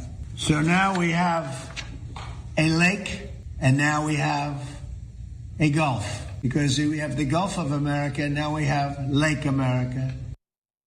Trump told the national U.S. radio show yesterday it's time to teach Canada you can't do this anymore. U.S. Trade Representative Jameson Greer says Washington didn't make any last-minute demands to Canada in the 11th hour trade negotiations last week. In an interview with CBC, Greer responded to the U.S. president being asked by CNN whether changes were made in the final hours. And he said, that sounds like me. Well, Greer said the president was just speaking off the cuff. And as the talk was about a text that would look like an agreement, came up with the Canadian colleagues had described as concerns.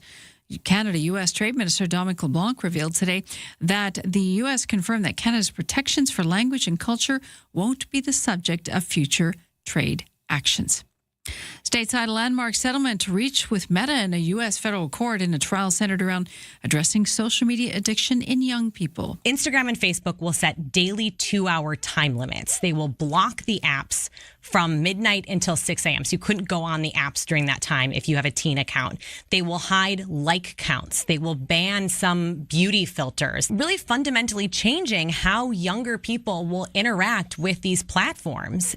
So far, those changes only being implemented in the U.S. There are no details yet on if or when they'll may take effect in Canada. Long before there were wearable fitness trackers, your Apple Watch video stream from your wrist, there was the Pulsar time computer. Maybe you've got the vintage item at home. The man credited with inventing the world's first digital wristwatch over half a century ago has died in Texas. You see this little button here? You press it.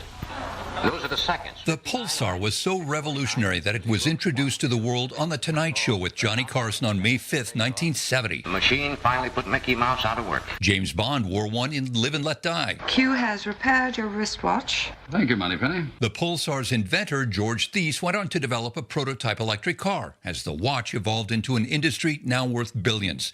Thies has died at 95. Jim Ryan, ABC News. And just for Ryan, Starbucks is selling pumpkin spice lattes again. And No. No. Yeah. We're going to go there. It's August. It's a treat. Scientists say there is a reason the flavors make you feel good. The spices that go in pumpkin spice latte have some amazing natural chemistry. There are many polyphenols. Those compounds are natural antioxidants, everywhere from lowering inflammation to even improving our cognitive health. See, it's good for you. Dr. Steve Katalka teaches food chemistry in Texas. He says the spices used, like cinnamon and cardamom, have natural health benefits. Added with caffeine, it gives you that serotonin boost. However, he says you want to drink it in moderation. Ryan's going to save all his for you. It's fine. Those are wonderful things for September. That is your news to 7:36.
Your CFAX 1070 news poll question with no pumpkin spice latte involved here. How much will the tariff war affect you personally? 7% saying a lot, 24% saying a little, and the vast majority saying not quite certain yet, waiting to see the next shoe to drop. You can vote now at CFAX1070.com, also the iHeartRadio app. And Lisa, best your news time, 7:38. Thank you, Lisa. It's going to be fall soon enough, and then we can enjoy all the pumpkin spice. Get your plaid out. Yeah. Actually, you know what? That's what I'm really excited for. Your plaid? My plaid and my Blundstones. They're coming back soon. It's the little things. Yeah. It's just, if you don't have a pair, buy them before the tariffs hit. It's been in summer clothing options for the last little while. Yeah. You get to go back to that part of the closet that's been sort of sitting there dormant for the last few months. In the back. Yeah. Dig in the back. Well, the weather today is interesting. We've got a risk of a thunder shower this afternoon. Full details to come. But right now, over to the sports, where Spencer Arrighetti will take the mound tonight in the finale of the Toronto Blue Jays series with the Kansas City Royals at the Rogers Centre. Last night, Nathan Lucas, who was getting some ribbing for a play earlier in this series, managed to kind of have a bit of a redemption arc as he hit a 3-run homer as Toronto shut out Kansas City 3-0 to snap the Royals' 9-game win streak.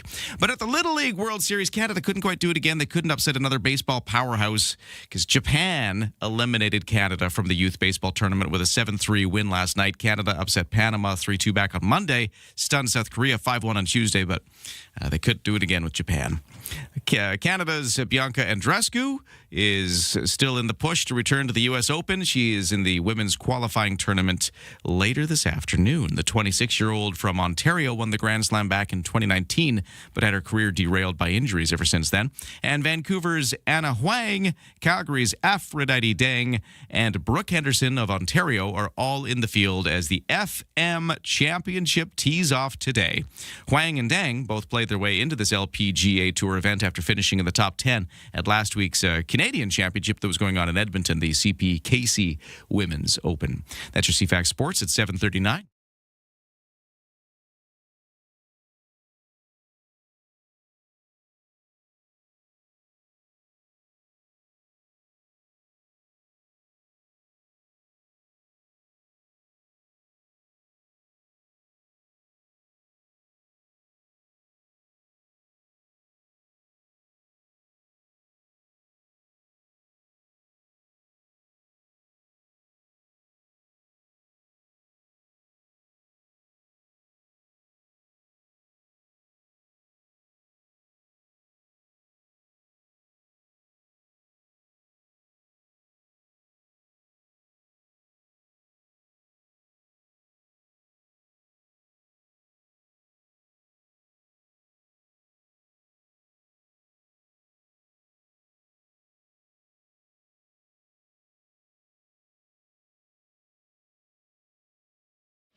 Hey, CFAX Mornings are brought to you by Bluebird Cabs. If you need a cab, download the new Bluebird Cabs app at Bluebird Cabs Ltd. They're proudly local and Canadian-owned and run since 1946. Let's take a look at the traffic. First off, a little backed up on the Trans-Canada Highway. We're seeing some heavy volume heading in towards Victoria from the West Shore Inn. Maybe not as bad as normal commute times, but for the summer commuting conditions, this is a heavy day heading in towards Victoria, so just watch out for those slowdowns. No other crashes or problems, though, and no waits at BC Ferries. The weather situation, let's get to that. So we got showers coming in around noon. Risk of a thunderstorm as well, though, so it's not just the rain. We might see some thunder. Looks like the rain's coming for sure. Whether or not we see thunder, that's the question. See a bit of breeze as well, kind of kicking up during all of this off the Wanda Fuca Strait. Highs of 20 today, cooler by the windy water. Clearing tonight, though, it's going to blow over. We're going to be out of the showers and maybe thunder by this evening. We'll see lows down to 15 degrees. Tomorrow, it's a mainly sunny day for the start, but we're going to see clouds rolling in at times, too. So kind of a mixed bag tomorrow. A little breezy, highs of 21. Saturday and Sunday, mix of sun and cloud. Temperatures around about 19 degrees. And right now for the temperatures, let's take a look around the region. For downtown Victoria, it's currently 14 degrees. Up at Shawnigan Lake, it is 12 degrees. On the markets, S&P TSX in Toronto down 158 at this hour to 36,654. The Dow is up 11 to 53,475. The Nasdaq is up 305 to 26,435 Canadian dollar at 72.2 cents US.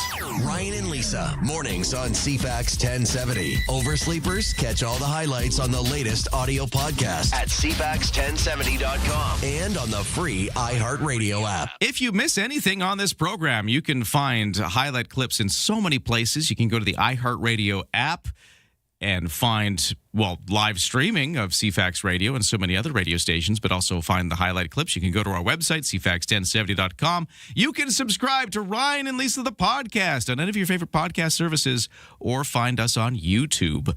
All these different ways to catch up on things like the conversation we just had a few moments ago. I thought this was fascinating, Lisa, because you and I have been following the e-scooter, e-bike, e-device story for a while now. These things are becoming way more prevalent. Yes, We got they're this everywhere. pilot program that's running in some communities around Greater Victoria. They're not even allowed in some places, but for the ones participating in this BC-wide pilot program, there are some rules and regulations that seem to be not always followed. Being shirked. We've been hearing from several people, including local politicians like Colin Plant, who broke his hip on an e-scooter. Crazy. He told his story. Yeah. Now we had some data. So the conversation we just had was this hospitalization data that's been compiled for all across Canada, showing a huge spike in people going to hospital with serious injuries because of these things. Mm-hmm. And it's kind of the Wild West of where the law is, and the law is one thing that they've made it clear what you have to do, and the age is appropriate for riding, and what you have to wear. You have to wear a helmet at this point, which protects you somewhat. But it just seems the law seems to be shirked. I'm seeing kids everywhere now on the sort of dirt bike scooters. I'm seeing on the roads. I'm seeing on the sidewalks. I'm seeing with or without helmets, and it comes down to parents. Like you have to know. It's not just the law, how to protect your children. At 30 is enough to do major damage to yourself. 30 can be fatal. That's why legislators set 30 for playgrounds and school zones, because at 30, there's a chance, and this is how it works, that a child is going to survive a hit from a vehicle. So that's why it's so important to do the speed limit. But with these things, there's no protection on your body. You're basically the airbag. So, as a parent, you can't have your 12, 13-year-old out on these because they have no training. They're young, so they don't think anything bad is going to happen. They're just kids. And a lot of times they don't even have a helmet on. And if they do have a helmet, they have shorts and T-shirt. So if you go down at a speed like that, you're going to be damaged. And that's what this data is showing us. And, Michael said the part that shocked him the most was the amount of kids involved, the amount of kids getting hurt. But we're hearing this from hospitals. We're hearing this from ERs. Surrey ER has spoken saying that they can't keep up some weekends with the kids coming in with these injuries. So something has to be done sooner rather than later. Interesting stuff. And you can catch that interview if you missed it by following us on YouTube, all your favorite podcast services, all those places, if you want to go back and hear that conversation. Now over to the news. It's 7:46. Here's Lisa. Highway 1 through Fraser Canyon has reopened to travel after being shut down for weeks due to fires.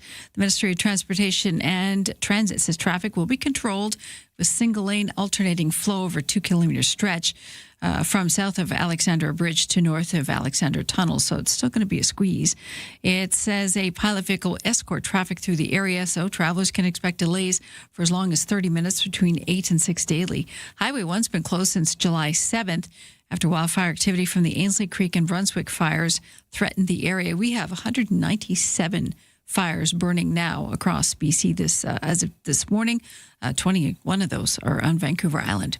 The World Health Organization will be focusing next year on protecting the mental health of youth from tobacco and nicotine. The organization announced the theme for World No Tobacco Day 2027. Officials say the campaign next year will expose how tobacco and nicotine products are promoted alongside ideas of relaxation, just as they were in the 50s. It comes at a time when children and young people are facing pressures on their mental health.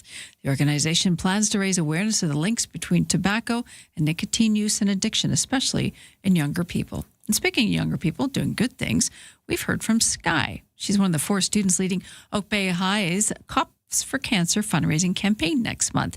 They will be fundraising alongside the Tour de Rock. They have been for 20 years, with the money going to the Canadian Cancer Society Camp Good Times, which is the summer camp for kids dealing with cancer. So this year, the students have 3 events, all at Oak Bay High from 9 to 3.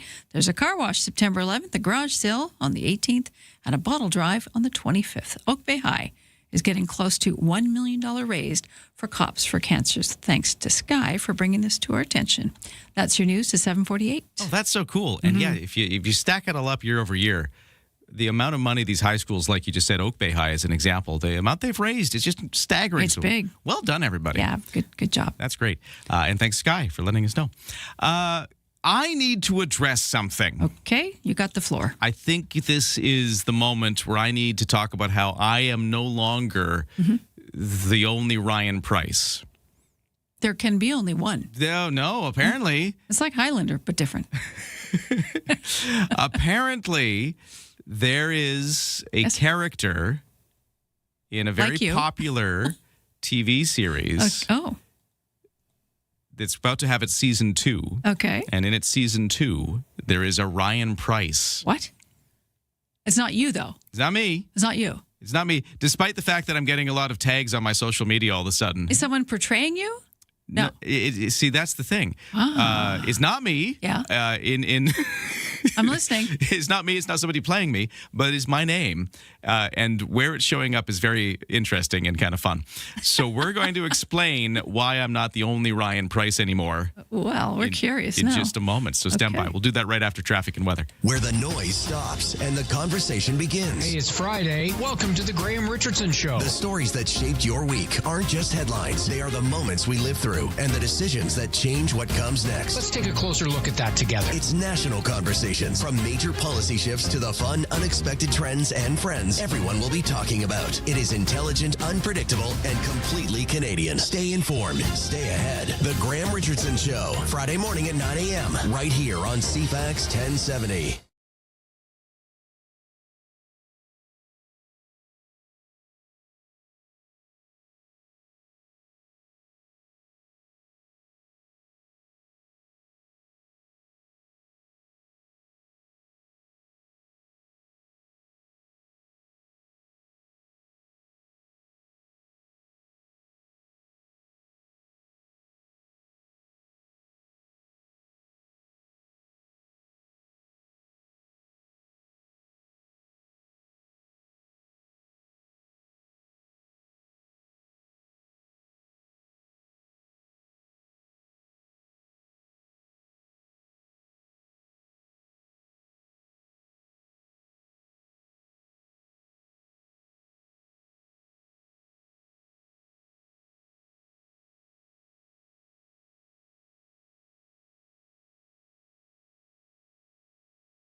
CFAX 1070 traffic and weather. By the way, the morning show brought to you by Thrifty Foods, where right now, Scene Plus members save 40% off fresh BC, boneless, skinless chicken breasts.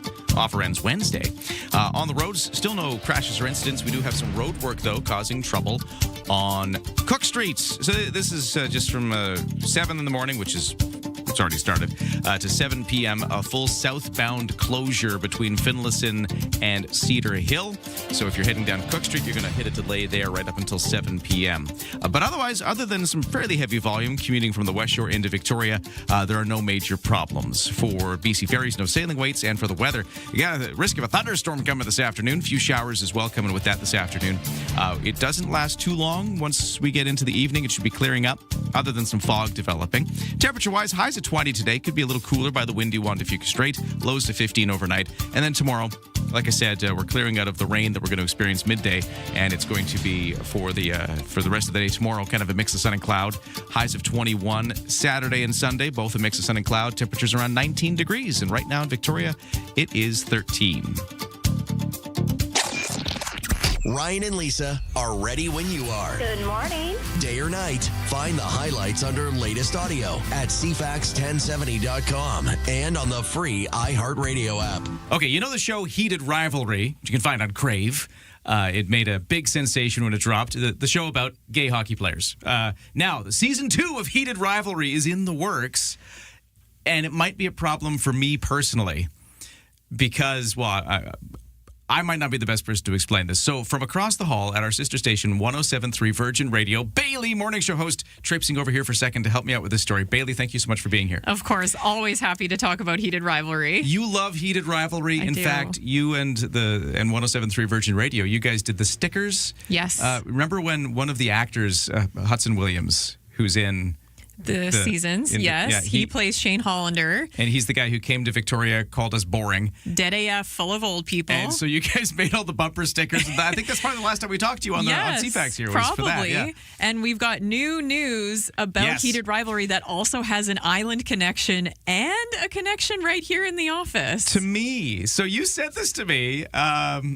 Let's just rip off the Band-Aid. What is the issue? Ryan Price is in Heated Rivalry. the name. So one of the characters is named Ryan Price. He is. Yes, there is a gay hockey player. He will be featured in season 2 of the show. Yeah. And funny enough, the actor who's going to be playing Ryan Price also has an island connection.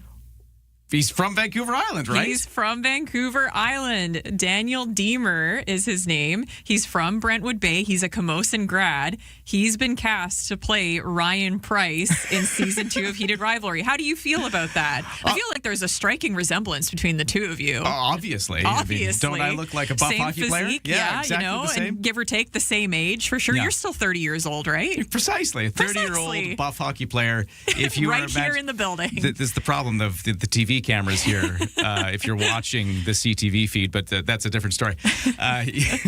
But no, I actually think this is kind of interesting. It's but hilarious. I have to admit, I have a little bit of trepidation because am I going to get, all of a sudden on my social media, am I going to be tagged?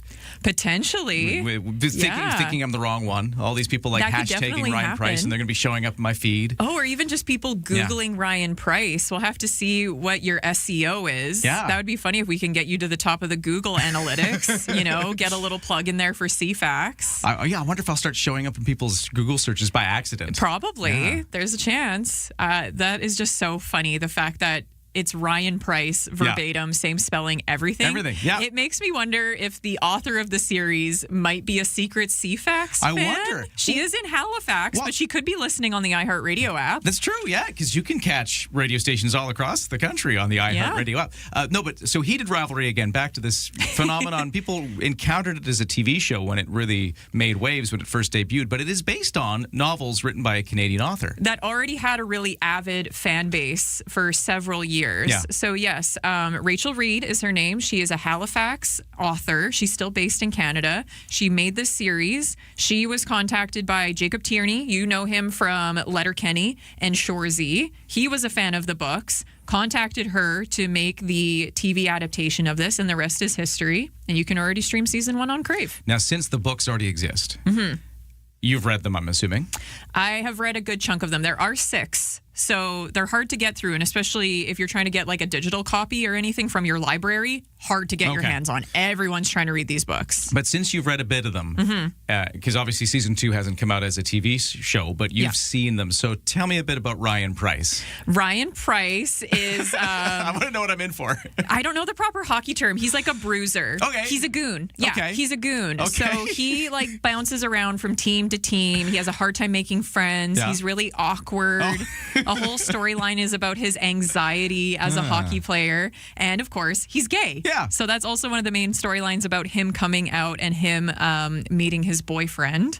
And then they have an interesting encounter with the two main characters of the show, Shane and Ilya. I don't want to spoil it for anyone that hasn't read. Right. But Ryan Price, I think, has potential to be very prominently featured in season 2. So I'm excited for you, Ryan. And what did you say the actor's name was? The Vancouver Island actor who's been cast to play Ryan Price. What was his name again? Daniel Diemer. I think we should reach out to Daniel Diemer. You have to, yes. I would love to talk to him here on the show. I think that'd be very funny. It would be so funny. Okay. Yeah, we're gonna do Ryan that. Price versus Ryan Price. We're going to do that. We'll no guarantees, but we're at least going to reach out, see if we can track him down. You have to try. Stay tuned. Maybe more is coming. Also, stay tuned for season 2 of Heated Rivalry on Crave, which is, of course, one of the properties attached to us here at CFAX.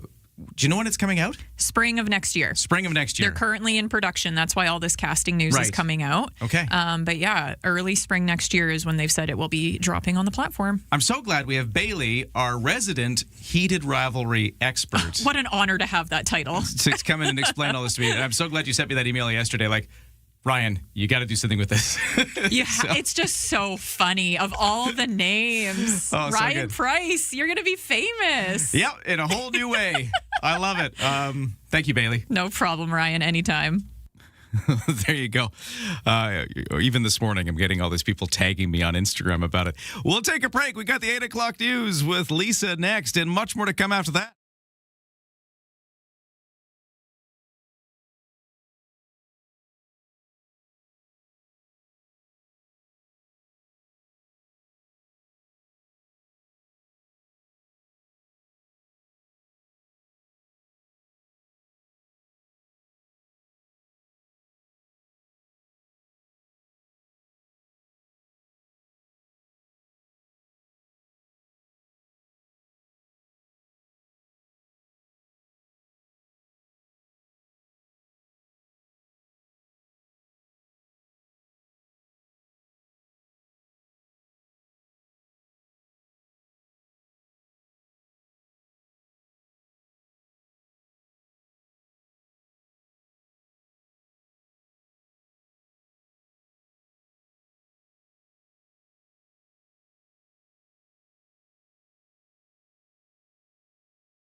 CFAX Victoria. An iHeart radio station.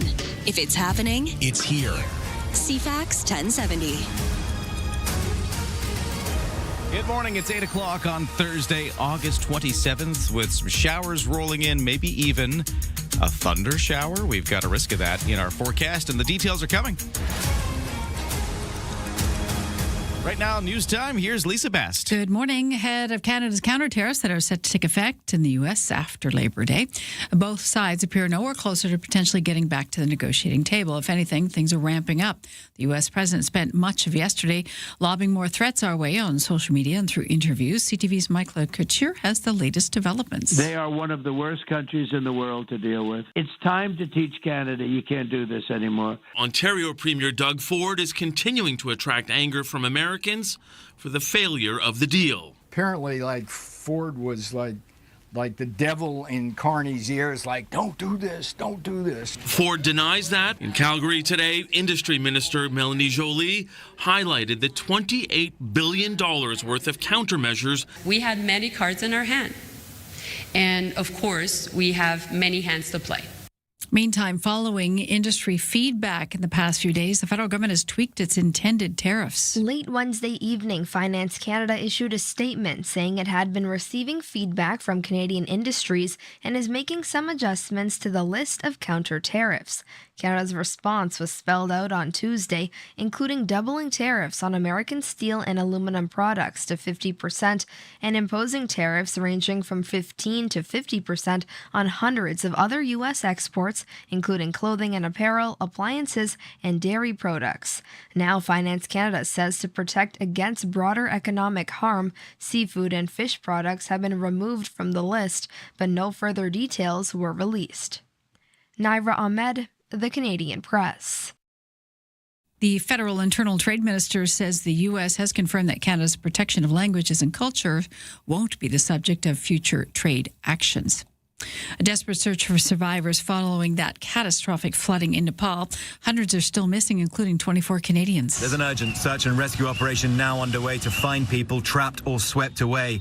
The deadly waves sped down the mountain at more than 14 miles per hour. The energy equivalent to a 5.2 magnitude earthquake. Experts say it was triggered by a massive landslide which hit a glacier and melted tons of ice along the way. In health news, a new study shows that a newer shingles vaccine is being linked to a lower risk of dementia.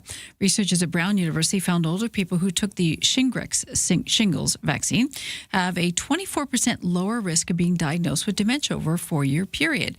The study involved 500,000 people aged 66 and up who are at nursing homes or for a short stay or long-term care. Head researchers say the study shows vaccines are effective in preventing shingles and also appear to have neuroprotective benefits on the side. A new breakthrough for those going through advanced stages of pancreatic cancer. The FDA in the U.S. approved that drug that shows promising signs in clinical trials. ABC News medical contributor Dr. Darian Sutton says while it's not a cure for pancreatic cancer, it could add years to a patient's life. It's an oral daily pill that targets a key genetic driver of tumor growth, and in studies it was shown that when given to patients with metastatic pancreatic cancer, it doubled their median survival to just over 13 months, compared to about 6.5 months for patients on standard chemotherapy. A third of the patients saw tumor shrinkage, and some patients lived years beyond the treatment. What's in your cereal? A major food manufacturer now says almost all of its products use natural ingredients for coloring.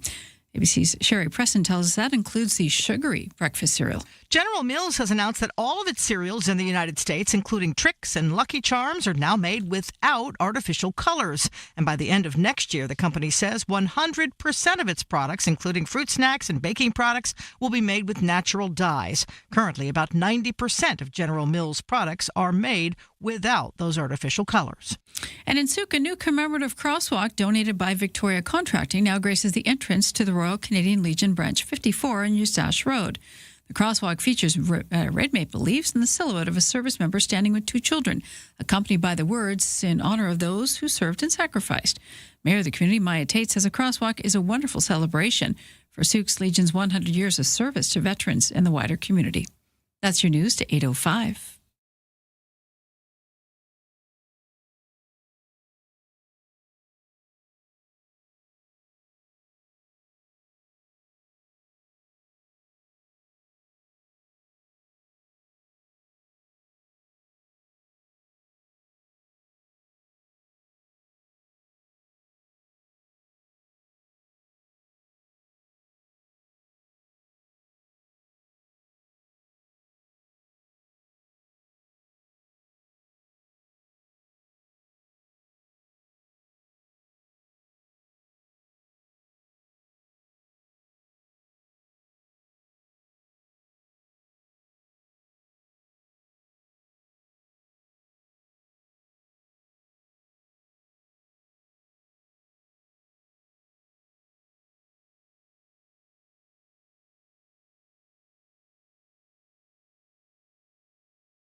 Your CFAX 1070 news poll question, we're asking, how much will the tariff war affect you personally? About 7% say a lot, a quarter say a little, and the vast majority saying not certain yet, waiting for the next shoe to drop. You can vote now at CFAX1070.com, also on the iHeartRadio app.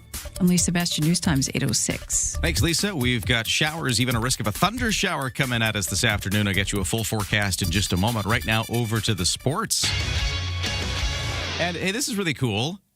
We've been talking baseball today, right? Yes. And Nathan Lucas, yes, with the Blue Jays, big play yesterday, right? Big home run, scores the only runs of the game, big defeat.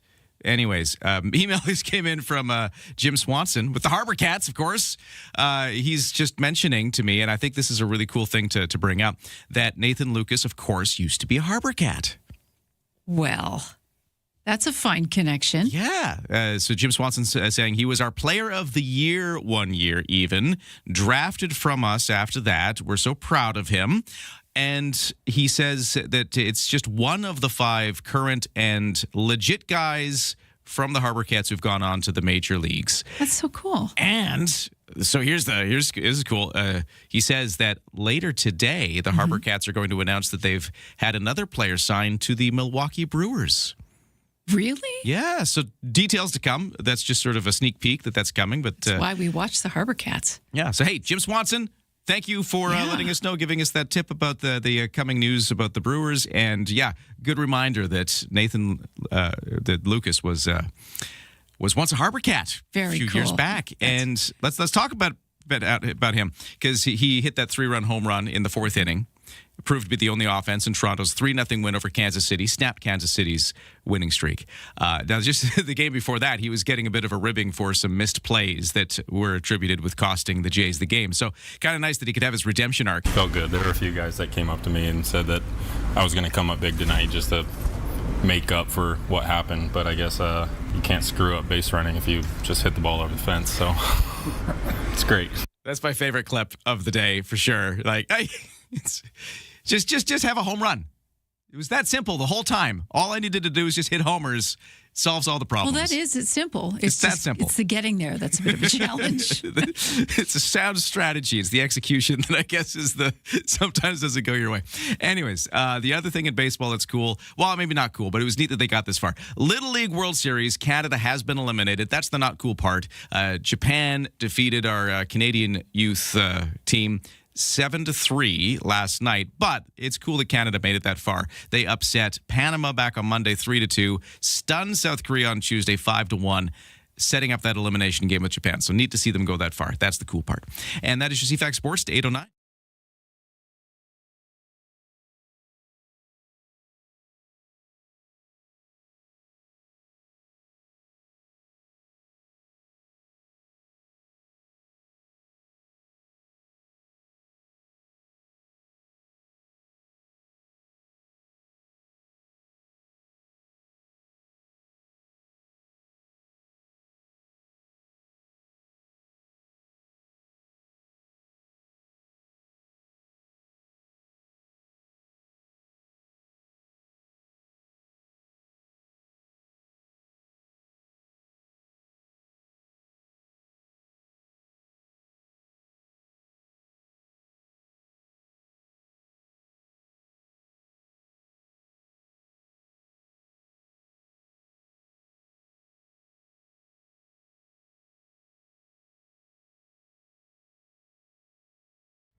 CFAX 1070, traffic and weather. Hey, send us a text if you got a crash or other problem facing your commute. This isn't on a major road, but we do have one collision. I guess I shouldn't call it not a major road. Some people do use this for their commute. It's 6 Mile Road, just as you're approaching the Island Highway, just as you're about to get to the pub there, 6 Mile Pub, that's the one. That's a small fender bender there causing a bit of a delay. Again, heading down 6 Mile Road just before you hit the 6 Mile Pub and the Island Highway. There's a collision there. Otherwise, things are problem-free, other than some construction-related closures on Cook Street, southbound from Finlayson to Cedar Hill. It is going to be going on until 7 p.m. tonight, so watch out for a southbound closure there for road work. No waits at BC Ferries in the weather. We got a few showers starting around noon. We got a risk of a thunderstorm this afternoon as well. Bit of breeze off the water, making it feel a bit cooler. High of 20 otherwise, but cooler by the water. This rain event, which could bring some thunder, isn't going to last long. It's expected to clear up by later this afternoon or into the evening, and then we got clearing skies. We got a little fog, but otherwise clearing skies, lows to 15. Mainly sunny at times tomorrow, but clouding over at other times tomorrow. So a bit of a mix as the day goes on. Highs at 21, and then for the weekend, Saturday and Sunday, both looking like a mix of sun and cloud with a high around 19 degrees. All the markets, S&P TSX down 82 points at this hour to 36,731. The Dow is up 166 to 53,630. NASDAQ is up 304 to 26,435. Canadian dollar at 72.1 cents US. Ryan and Lisa, mornings on CFAX 1070. We love it when you join the conversation at 7:10:10. And I was just talking to Bailey from our sister station 107.3 Virgin Radio just before the 8 o'clock news about how the Heated Rivalry TV series, which started out as a book series, written by a Canadian, by the way, from Halifax, as we learned. Very good. The Heated Rivalry Season 2 is being worked on, and it was just announced that one of the characters, who happens to be named Ryan Price, has been cast, and the guy who's going to play him is from Brentwood Bay. Wow. We are going to try to reach out to the actor who will play Ryan Price, the hockey player, in Heated Rivalry Season 2. Maybe you could get on the ice and, throw some pucks around with them. Oh, I got to get involved somehow. It's not a euphemism. yeah, what? Saying. Okay, hang on. I'm getting on track. Texter at 71010 says, "You will always be our favorite Ryan Price." Thank you, Texter. That made my day. He's just stealing your name, that's all. They're borrowing it for art's sake. And with that in mind, this texter says, Heated Rivalry should go a step further and have an Adam Sterling named character, maybe as the league commissioner. I could see Adam Sterling, the league commissioner of the Heated Rivalry hockey universe. He could. Yeah. Yeah. There's a few roles he could play, I think. Coach. Yeah. Barking from the sidelines. Uh-huh. That would work. Yeah. Not a stretch of character. Maybe he should be one of the hockey announcers. Oh. Yeah. I like that. Have him and Steve together in the booth. That'll be fiery. Oh, yeah. We got to have Steve Young as well in this. So, yeah. There you go. To the writers and creators of Heated Rivalry. We have so many great names. Say thank you, I think. What about Lisa Best? There's no better name than Lisa Best. It is the best name. No, it's the best name. No, it's just, I got nothing. Okay. No, a solid pass. But maybe I could do promotions for the team or something. I don't know. We're just going to write ourselves into the show all over the place. But yeah, no, apparently there's a Ryan Price character coming in Season 2, and the Brentwood Bay actor who will play him, we would love to talk to you. If maybe you're out there listening right now, or maybe your mom is. Get in touch. We would love to do this. The other thing maybe your mom is. Maybe your mom's listening. I don't know. That's so great. We know family's listening because it's 2 degrees of separation on this island. It always is in Victoria. Someone knows somebody. Back to the news. Yes. So, BC politics, 2 more Conservative MLAs leaving yesterday. We've been talking about that throughout the show, and coming up in just a moment, we're going to get us a professor of political science from UBC, who we talk to all the time, Stuart Press, to join us for his take on the bigger picture. We'll talk about the individual MLAs who've left this week, but also talk about what this means for the state of politics in BC. Is this a big moment where we're seeing the ground shift? The lines blurring? The way that politics has been in BC. I mean, having the BC Conservatives emerge from the collapse of BC Liberals/United was already a major moment. What does this mean for the state of BC politics? I want to get into that conversation in just a moment. But first, to the news, here's Lisa. Talking trade, Ottawa tweaking those reciprocal tariffs on the U.S. after receiving input from the industry. Now, these don't take effect till Tuesday, September 8th, a few more days. But in a statement late last night, the Finance Canada says it's removing seafood and fish products from their list, which will make some local businesses very happy. They're citing protection against broader economic harm for the reason for that change. Canada is set to raise the tariffs on U.S. steel and aluminum products from the current 25% to 50% in response to the latest tariff war. The federal government also says it will impose between 15 to 50% tariffs on hundreds of U.S. exports, everything from clothing to makeup to apparel. appliances, dairy products, and even honey. Tit for tat there. BC Council of Forest Industry CEO Kim Haskestad says that the province's forestry sector supports our decision to walk away from trade talks. Haskestad said that the talks breaking down presents challenges for the industry, but the forestry sector wants a deal that works broadly for Canadians right across the country. U.S. Trade Representative Jameson Greer says the talks broke off last week, that the Trump administration had offered to cut lumber tariffs in the deal. BC Premier David Eby says he's heard that progress on lumber was being made in the talks before they ended, but he adds people should not be so naive about the benefits of a deal signed by the Trump administration, given its history of unpredictability. And kids under the age of 18 will soon see a host of changes, at least stateside, in their Instagram and Facebook experiences, thanks to that historic $18 billion settlement from Meta Platforms. It'll be paid out over a decade to a number of states, California getting the largest chunk of the cash. Meta has agreed to strengthen its age estimates to keep kids under 13 off its platforms and teens in age-appropriate accounts, enacting a hard limit of 2 hours a day for users under the age of 18. They're also blocking kids from apps between midnight and 6 a.m. and hiding the like counts. Both the critics and children's advocates caution it's not going to solve the myriad of problems that exist overnight. That's a start.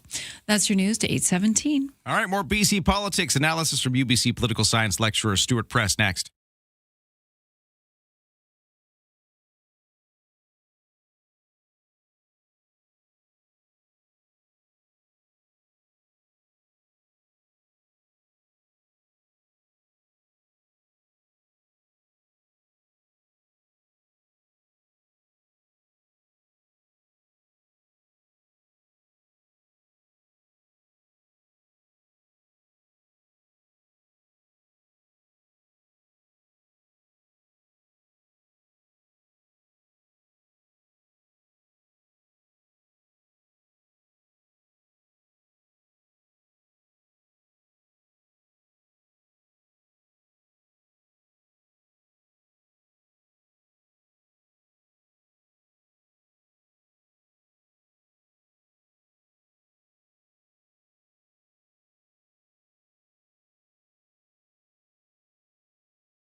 CFAX 1070 traffic and weather. It's 8:20. Let's do weather first, because that's interesting. We got a risk of a thunder shower coming in.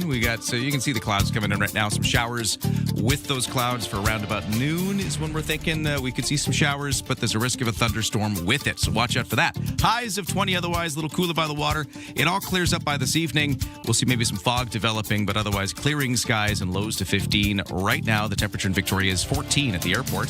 CFAX Morning Show brought to you by Coastal Heat Pumps. For a comfortable home no matter the season, big savings on your heating bill. Talk to Coastal Heat Pumps. Designed for comfort. South Island's Elite Plus Fujitsu Air Stage dealer. The best way to start an island morning. Ryan and Lisa on CFAX 1070. UBC political science lecturer Stuart Prest is here. He's here to help break down the BC political stories of the week. And oh my, what a week now with a continuing, what started as a small trickle and now is like a big stream of defections from the BC Conservative Party. Stuart Prest, great to talk to you on this crazy week. Great to be with you as well, Ryan. Yeah, so yesterday, MLA Teresa Watt, then MLA Brennan Day leave the BC Conservative Caucus. There's been several before that just this week. And we wanted to obviously break this all down. I thought it was interesting because I was mentioning this earlier in the show. We spoke to Brennan Day just exactly a week ago, right here on this show, and we asked him, hey, you backed Peter Millibar, one of the other people who left the party. Will you follow him? Because he was your guy, or are you sticking around? And he told us a week ago, no, I'm sticking around. I think the BC Conservatives are the ones to stay with to oppose the NDP. And then a week later, he's leaving the party. So what is happening that things are changing so fast and things are unwinding so fast that, a story like that can happen? Yeah, it's interesting just how kinetic this story is, because at the start of the day and by the middle of the day, we still don't know if we have all the names that are going to come out that are going to have some new changing relationship with the BC Conservatives.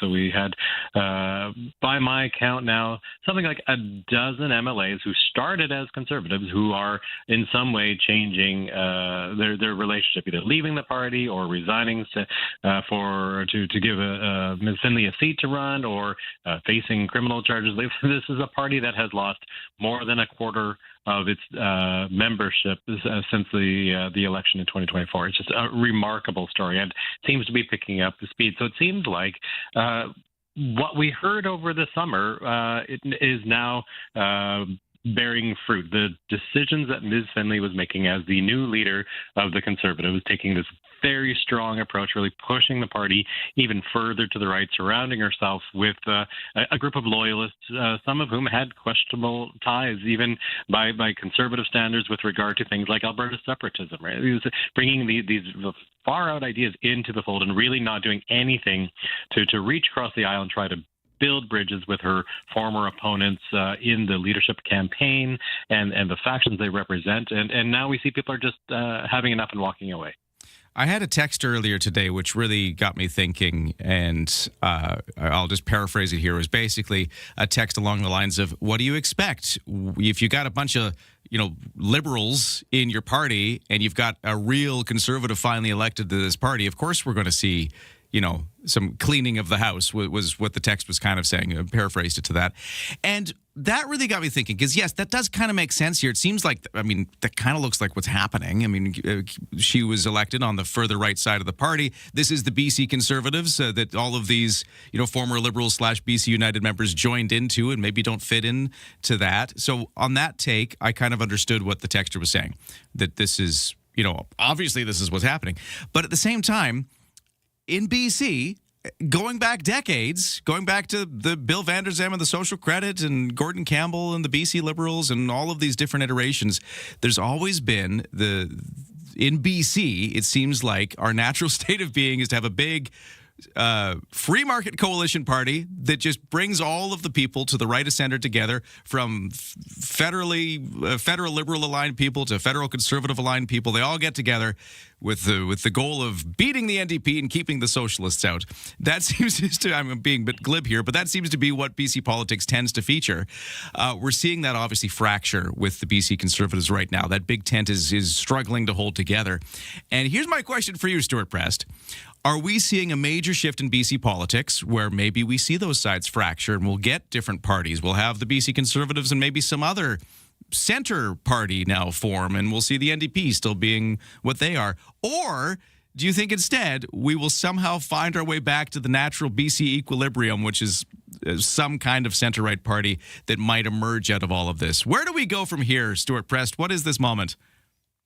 I teach a course on BC politics, and we spend a good chunk of the semester trying to answer that question. But the short version is that free market coalition was always a little restive. It was always a little unstable. We'd have this breaking apart, coming together. We saw it as the social credit gave way to the BC Liberals. They would find ways to come together with the promise of power, essentially saying these different ways of being conservative, we can fit them together, because it means if we do that, we can have a chance of winning out. But the two versions of conservatism don't really fit together anymore. What divides them is far more important than the idea of trying to work together in the service of something called conservatism. But as that text message you read out implies, they don't even agree on what it can mean to be conservative anymore. And we have this sense that on that popular side of the divide, there is only one true way of being conservative, although it itself continues to fragment, as we saw with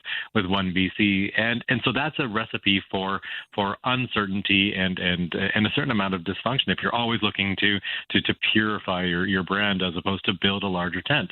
So I don't know that we're going to get to a stable three-party system involving a middle party, and then we have the Greens as part of the story, of course, as well. But I don't think we're going back to the old days of a large free market coalition spanning from sort of mid-liberal to all flavors of conservatism. I just think there's more that divides than unites, and eventually they're going to have to give way on that unite the right mantra, because it's just not going to be possible. So if that's true, if that is the way we're heading, I think this marks a really seismic shift in BC politics. This week might be looked back on, or if not this week, this last year or so of the BC Conservative experiment. This could be looked back on as a major moment where the natural way BC politics seemed to play out changed. I think it's kind of a monumental time. Oh, absolutely, and we have seen this working itself out over time. The absolute churn on that right side of the spectrum, from BC Liberal to BC United to BC Conservative to the factions within the BC Conservative Party to now a multiple splintering in many different directions. Even with the NDP wounded in the polls, limping along, looking long in the tooth, that's the situation that should bring these groups together, and we've never seen them further apart. So clearly we are in a new kind of dynamic here. And what kind of dynamic will it end up looking like? We do have several of these MLAs who have left. For instance, Peter Millibar and Ian Payton, they've both mused about creating some new party to come out of all of this. What do you know about that, and what are you speculating on there? Well, I mean, this is where we get further out of the science of politics into the art of politics, because it really does depend on what these disaffected MLAs and others outside the legislature. We have Centre BC as another group that is trying to organize an alternative voice. What can they agree to in terms of organization and pooling of resources? Because again, we still have that unforgiving logic of first past the post. So they need to create as big a tent as possible, as quickly as possible, if they are going to have a hope of competing. And as long as the rules stay the same, we have talked about electoral reform previously in this province, but as long as the rules stay the same, they're going to have to find a way to eat into both conservative support and NDP support if they have a hope of lasting into the next election, which has to be their goal. Otherwise, this is just a flash in the pan. All right, Stuart Press, we're out of time, but here's my last thought. So what if, given all of what you just said, what if all of these MLAs who are trying to find their place just realize, wait a minute, Kevin Falcon and the BC Liberals, they're still a party technically. They still exist. Why don't they all just go? Why don't they all just go home, forget the last 3 years even happened, and just sort of show up and be like, hey, we're still the BC Liberals, guys? Yeah? No? I mean, it's the art and not the science. It's possible. It's not particularly plausible. I think, you can never step in the same river twice. The time has continued to progress. I don't think that Kevin Falcon is tomorrow's man, but they're going to be looking for a solution that looks and rhymes with that, if not that. Yeah, no, I don't actually expect that to happen. I just think that would be the funniest outcome of all this. Stuart Prest is UBC Political Science Lecturer. We love to talk to him. Thank you so much for weighing in today. Always a pleasure. Thank you, Ryan. All right, we'll take a break. 8:30 News coming up next. You've heard the chaos. Now you can see it. Oh my God. Watch all your favorite podcasts from start to finish right inside the free iHeartRadio app. Gets the blood going, huh? Catch every laugh and eye roll on shows like the Tom Green Farmcast and Park the Bus. Now with full video. We're building a ramp for Tony Hawk. It's the same hosts and the same chemistry with all the hilarious moments you've been missing right on your screen. Cheers. Open the free iHeartRadio app, search video podcasts, and tap watch.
CFAX Victoria. An iHeart radio station. If it's happening, It's here. CFAX 1070. It's 8:32 on this Thursday, August 27th. Some rain and even a thunderstorm possibly coming at us this afternoon. Full forecast in a moment. Right now, the news begins, and here is Lisa Vest. Good morning. The federal internal trade minister says the U.S. has confirmed that Canada's protections of language and culture won't be the subject of future trade actions. Dominic LeBlanc says Canada looks forward to further constructive U.S. clarifications on other positions. The statement comes after Prime Minister Mark Carney said over the weekend that an agreement between Ottawa and Washington on trade had become untenable. He accused U.S. negotiators of trying to limit Canada's ability to pursue other trade deals, restrict Canada's protections for language and culture, and reduce tariffs on cars but not trucks. Don Mitchell, The Canadian Press. Stopping doesn't seem to be in the interest of the U.S. President Donald Trump right now. He continues to taunt and threaten Canada in interviews and social media posts, as he did so yesterday, including this one of him rewriting the map of Lake Ontario. All it takes is a good pen and some intelligence. So Lake Ontario, that's gone. Lake America. So now we have a lake, and now we have a gulf. Because we have the Gulf of America, and now we have Lake America. Trump told a national radio show yesterday that it's time to teach Canada that you can't do this anymore. Grocery stores, big and small, getting back to the board for the Buy Canadian campaigns amid the trade war. You'll look for the labels. CTV's Alex Carpa has the details. We're always looking at different products and making sure that those ones that are made right here in Canada are highlighted first. Loblaw is bringing back its T symbols on tariff-affected items. A spokesperson told CTV News that the company will also continue using the maple leaf symbol to highlight local products. Sobeys also told CTV News that it will continue highlighting local products using provincial flags to help customers identify Canadian-made goods. There were issues with the policy when it first kicked in last year after we learned that some products were incorrectly labeled, which led to them being scrapped. Stateside, a landmark settlement reached with Meta in a U.S. federal court in a trial centered around addressing social media addiction in the younger generation. Instagram and Facebook will set daily 2-hour time limits. They will block the apps from midnight until 6 a.m. So you couldn't go on the apps during that time if you have a teen account. They will hide like counts. They will ban some beauty filters, really fundamentally changing how younger people will interact with these platforms. So far, those changes only being implemented in the U.S. No details yet on if or when they may take effect in Canada, but something to consider and watch the outcome. The man credited with inventing the world's first digital wristwatch has died in Texas. When he released it in 1970, George Thies called his invention the Pulsar Time Computer. When you pressed its one button, the Pulsar's red LED displayed one thing, the time of day. Despite its $2,100 price tag, the gold-encased watch was a sensation, partly for its accuracy. 56 years after the Pulsar was born, time has run out for George Thies. He died at home outside Dallas at age 95. And of course, we lost Dolly Parton earlier this week at the age of 80. Now, Tropical Storm Dolly has formed in the Atlantic Ocean. It's far from land. Forecasters do expect it to fade off quickly. The U.S. National Hurricane Center in Miami says it will start issuing advisories for the storm. The agency also clarified that the storm's name has no connection or coincidence to the late Dolly Parton. They said it was just a fluke. Environmental conditions are expected to weaken the storm beginning tomorrow. That's your news, 8:35.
Our CFAX 1070 news poll question this morning, we're asking you if the tariff war is going to affect you personally. Small percentage, about 7 say a lot, 24% say a little, and 68% say they're not quite certain yet.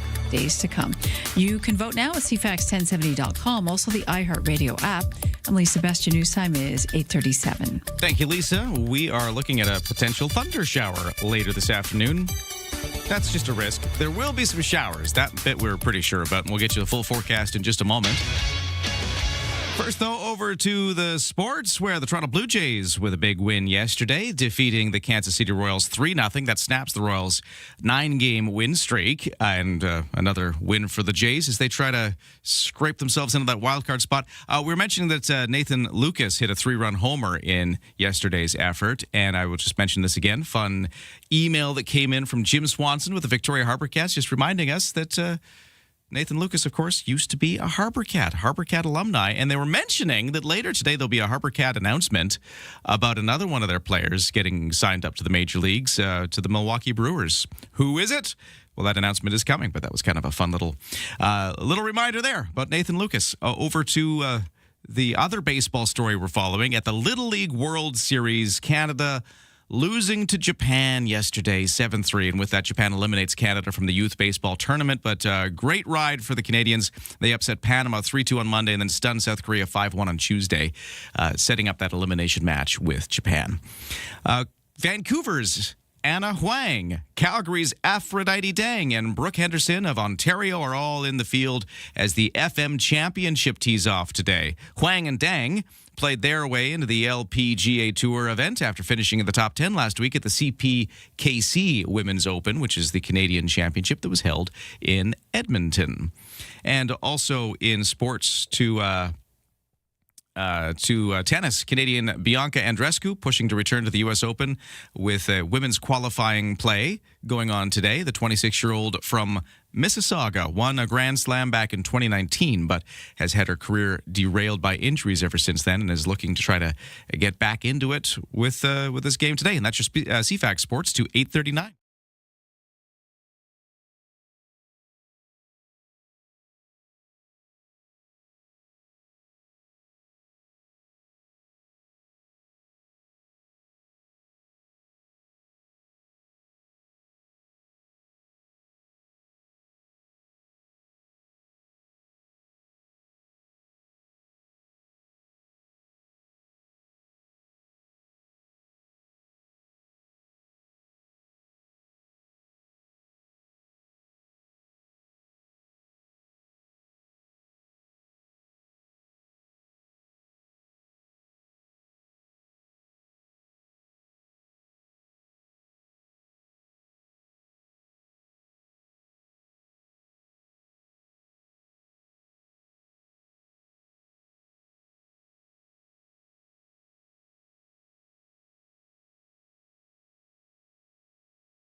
CFAX 1070 traffic and weather. By the way, the whole morning show brought to you by CUPE, Vancouver Island, working to deliver the public services island communities rely on. CUPE, better services, better communities. So in traffic, the collision we were mentioning earlier on 6 Mile Road, this is in Colwood, 6 Mile Road heading in towards the Island Highway, right before you hit the pub there, 6 Mile Pub. It seems like the crash or whatever it was is cleared. Maybe still a little slow through there, but whatever had been happening is gone off the road. So smooth sailing on 6 Mile. It was the only real incident this morning. Everything else has been all right other than some different construction, which is new. This is on Cook Street. It is closing southbound traffic from Finlayson to Cedar Hill Road. Underground road work there, which is going to go on until 7 p.m. tonight. Any other updates? Let me know at 71010. There's no waits at BC Ferries, and in the weather forecast, a few showers beginning around about midday today. A risk of a thunderstorm coming with them. So the showers probably are going to be here. The thunderstorm, we don't know, but there's a risk that that could happen again. And after we saw that big thunderstorm on Saturday, who knows? Clearing skies tonight, though. The rain won't last. We'll see lows down to 15 after we hit that high of 20 today. Mainly sunny to start tomorrow, but we will see clouds rolling in at times. And we'll see highs tomorrow hitting about 21 degrees. Then Saturday, Sunday, mixes and cloud, highs at 19. And peering ahead into the long-range forecast, it looks like next week we'll stay with a mixes and cloud and temperatures around about 20 degrees. Right now, it's 14 at the airport. On the markets, the S&P TSX in Toronto, Canada's main stock index, down 92 points to 36,721. The Dow is up 224 to 53,687. The Nasdaq is up 324 to 26,454. And the Canadian dollar at 72.2 cents US. Let's get started. Start your day informed and entertained. Ryan and Lisa, mornings on CFAX 1070. I think we're going to sell this thing out, Lisa. Well, I've had a workout all morning trying to update the numbers for CTV headlines because every time I look at it, it's higher. Yeah, because if you watch us on the CTV simulcast or Crave, you see the headlines. And yeah, you're putting the live updates up there in the headline crawl. Yes, and as the number changes, what are we at? $49,030. Yeah. I can't believe it. So $50,000 is the highest we go. We're going to sell out. So we only have single tickets left as well because we sold out the 5-packs. Correct. We sold out the 20-packs. Yep. Only single tickets left, $10 per single ticket. But not many of those left either. We could sell this thing out before 5 p.m. today. Well, I'm guessing we are because we're so close. We're less than 1,000 to go. Amazing. And as you know, the winner takes half of that when we do a draw tomorrow morning at 7 right here on the airwaves. Lisa, you'll read us the 7 o'clock news. I will. Then we will draw the name. Actually, it says this is through the BC Lottery Corporations that are regulating this giant raffle. So like they've got some sort of mechanism that spits out a winner. They're not going to show up in their suits with their briefcases, are they? Yeah, well, exactly. It's just us. It's like that. They got the handcuffed briefcase. Got to keep that number safe. Or is it that football that the nuclear codes get stuck in that follows the U.S. president around at all times? Yeah, it's like that. Terrifying, isn't it? And your number will be in there. And could it be yours? We're going to find out. You got to listen at 7 tomorrow. This is good. Gather around the radio or the TV or whatever you're... Old school. Whatever Gather you're doing. around it. And we will find out who's the winner. So someone's walking away at this point. It looks like, sense of purposes. Yeah, 40. It just went up again. 49,110. So someone's walking away with $25,000 in their pocket. And $25,000 to CFAX Anonymous, the good work they do, putting food on the table and helping local families in need throughout the year, not just at Christmas. And Christine, our executive director, Christine, texted us early. She's like, it would be really nice if someone wins that $25,000. If they're feeling really benevolent, they can give us back a little bit. They can turn around and donate some. That's Christine for you. That's why you're the executive director of the charity. Love it. Oh, thank you so much to everybody who's bought a ticket, because even if you don't win tomorrow, and I sure hope you do, but even if you don't, your money is going to a great place. I guarantee it. That is wonderful. But 49,220 now. Just jumped again. So, this is the first time we've done this. Yeah. And we didn't know because we launched it sort of in the heat of summer. Everyone was busy with everything else, enjoying their summer. So we weren't sure how high it was going to go. And we had our fingers crossed. And boy, did you knock it out of the park. Well done, Victoria. So impressed. And so excited for tomorrow morning with the big draw. 8:45, time for the headlines. I mean, that's top story for me right there. But what else is going on? Oh, we know it's all about the tariffs. We'd have a 50-50 on that. That's how we feel about it. Ottawa has removed the seafood and fish, though, from its list of U.S. products that are soon to be tariffed. So that's good news for local harvesters. In a statement yesterday, the Finance Canada didn't reveal specific details on why it was done, but revealed they did take feedback in from Canadian industries, and we have heard from Finance at Sea yesterday, and Bob saying how it was going to hurt them, so maybe he was one of the ones that weighed in. Canada's response to the breakdown in talks aimed at avoiding new U.S. tariffs was spelled out on Tuesday, of course. It includes raising tariffs on aluminum, steel, and products from the U.S. from 25% to 50%, while levies ranging from 15% to 50% will apply to hundreds of other U.S. exports, something to come on September 8th. Now, Canada's industry minister says he's deflected questions about whether the country will use Alberta's abundant energy export as leverage in this war. Reporters in Calgary pressed Melanie Joly yesterday about whether oil and gas shipments may be on the table for talks. Joly says the federal government doesn't negotiate in public. She emphasized the Team Canada approach. Meanwhile, Alberta's premier doesn't think brute force is going to work in this trade war, instead suggesting doubling down on diplomacy and avoiding further escalations. And in a rare move, Apple is laying off nearly 150 employees in the Bay Area.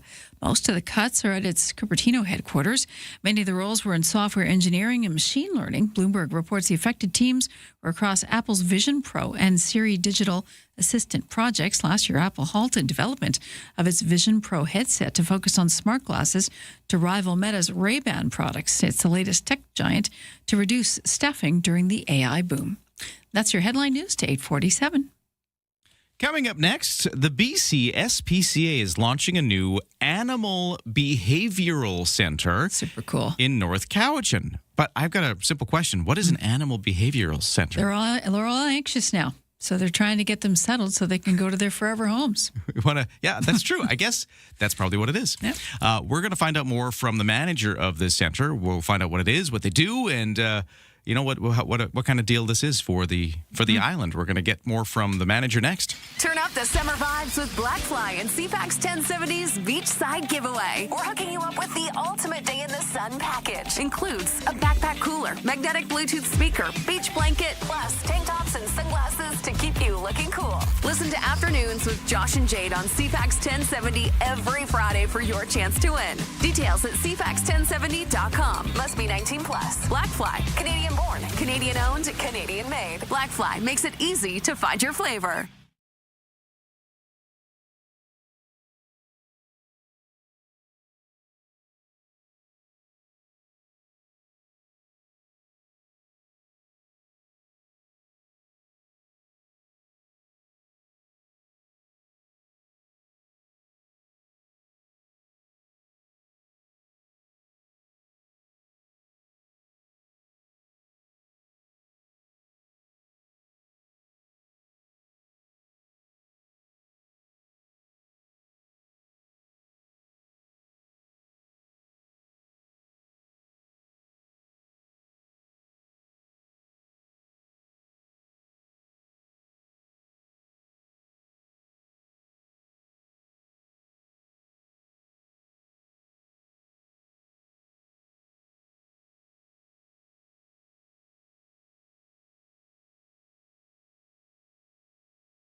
CFAX 1070 traffic and weather. Morning show brought to you by Thrift Foods. Right now, Scene Plus members save 40% off fresh BC boneless, skinless chicken breasts. Offer ends on Wednesday.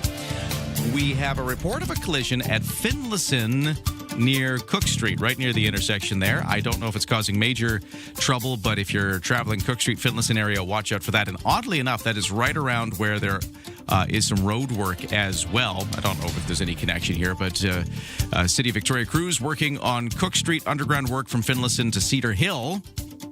And that's causing a southbound lane closure. So there's that going on. There's also a small collision in the neighborhood as well. Watch out for that trouble spot today.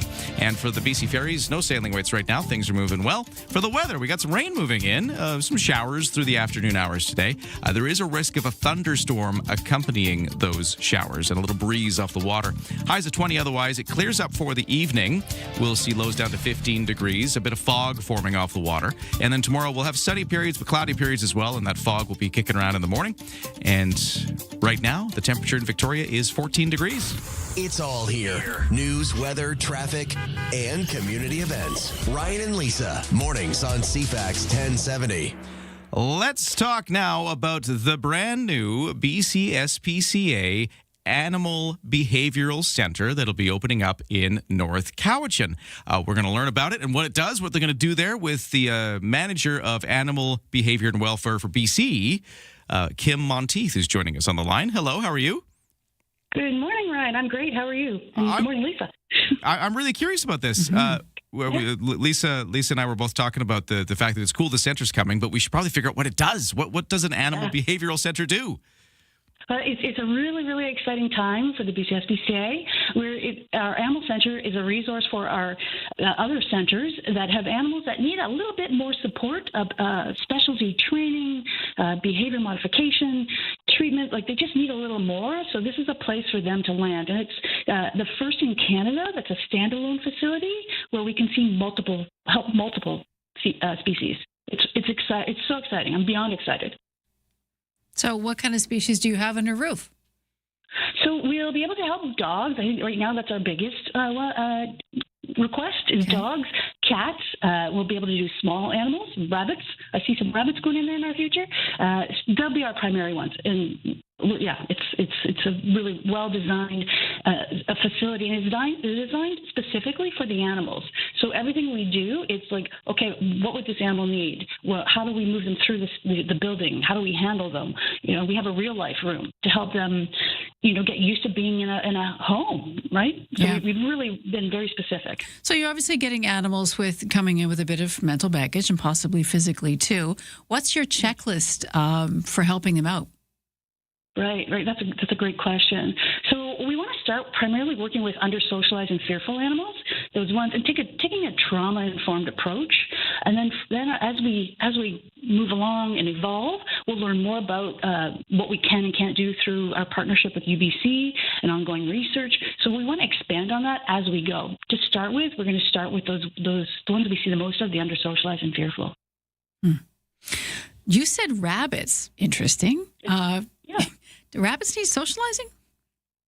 Well, sometimes there's some that have a little bit of maybe a behavior concern, challenge, and I don't see a lot of those, but they may come in, and we'll also be serving the community also. So there may be some come in through the community, so we don't want to forget about them or leave them out. This is a nice departure from just get the animals in and try to find a home for them to go to. I remember when I've adopted a dog, it was like filling out a mortgage after a while. It became more and more detailed, which I thought was really great to do. You want to make sure that the animal, dog, cat, rabbit, or otherwise, is going to the proper home. Exactly, Lisa. And I think our end goal isn't just adoption. It's to have like a home where they stay and thrive, and we provide support after also. So that's part of the whole treatment package. It's not just out the door. It's like, let's give you some support as you go out and in your home, whether it's foster or adopting too. And that's something that's changed recently too, is that after sales service, if you want to call it that. What do you offer families in support? Well, we'll have our animal behavior specialist who'll be working there and have support from volunteers and staff, support them, whether it's counseling, behavior support. We also have animal kind trainers in the community that will be connecting them with our adopters and helping support them that way too, whether it's training or just even management. Obviously, there's been success with this in other communities too. So you're hoping to build on that, yeah? Absolutely. Like we really want this to be, a place not only for our animals to learn and grow and feel safe, but also a training hub for our staff and volunteers.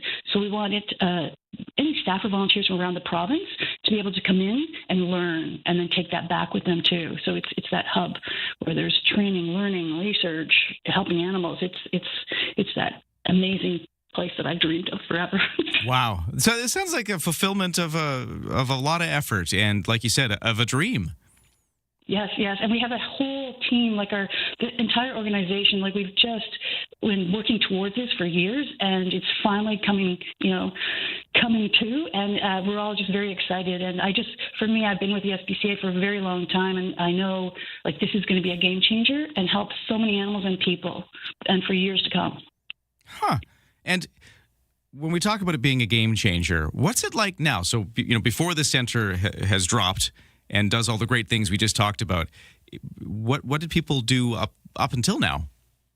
Well, right now, the center staff and the volunteers, when they have their animals, they'll work with them. They work really hard. They reach out to myself and my team so that we support them with their behavior needs, and we'll give them plans and help them. And then we have a drive for life, so we'll transfer animals to another center if there's somewhere else where they have more volunteers or more resources or staff or animal kind trainers that can actually go in and help them, because it's really hard when you're in different parts of the province.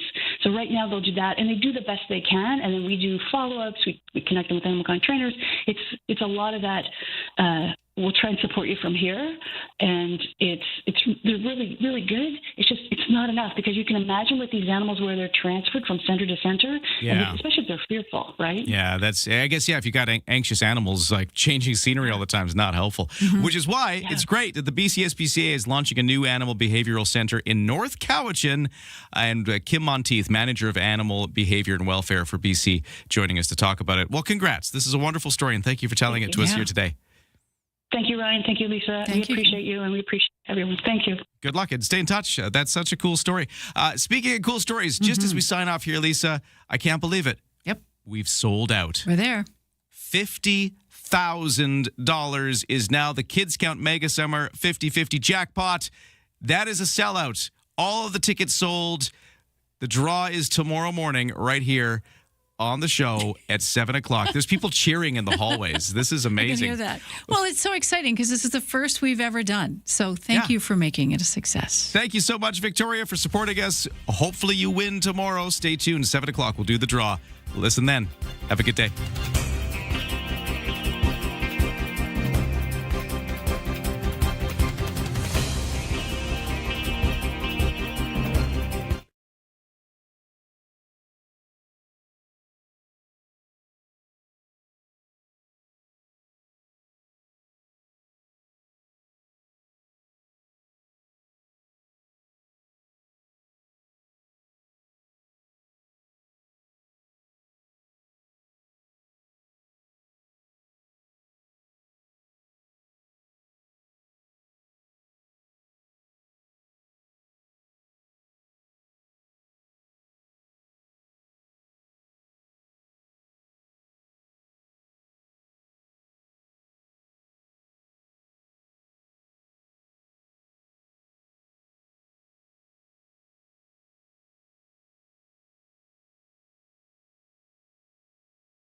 CFAX Victoria, An iHeartRadio station.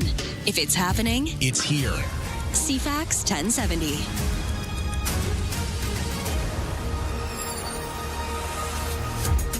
Good morning, I'm Lisa Best with your CFAX 1070 news to 9 o'clock.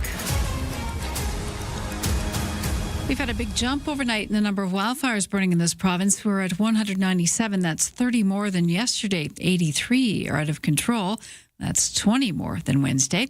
58 new starts in the last 24 hours. 23 fires burning on Vancouver Island, including 4 that are considered out of control. All are up island. Over on the mainland, a series of evacuation alerts have been lifted for communities in Fraser Canyon that have been put under the threat of wildfires for more than a month.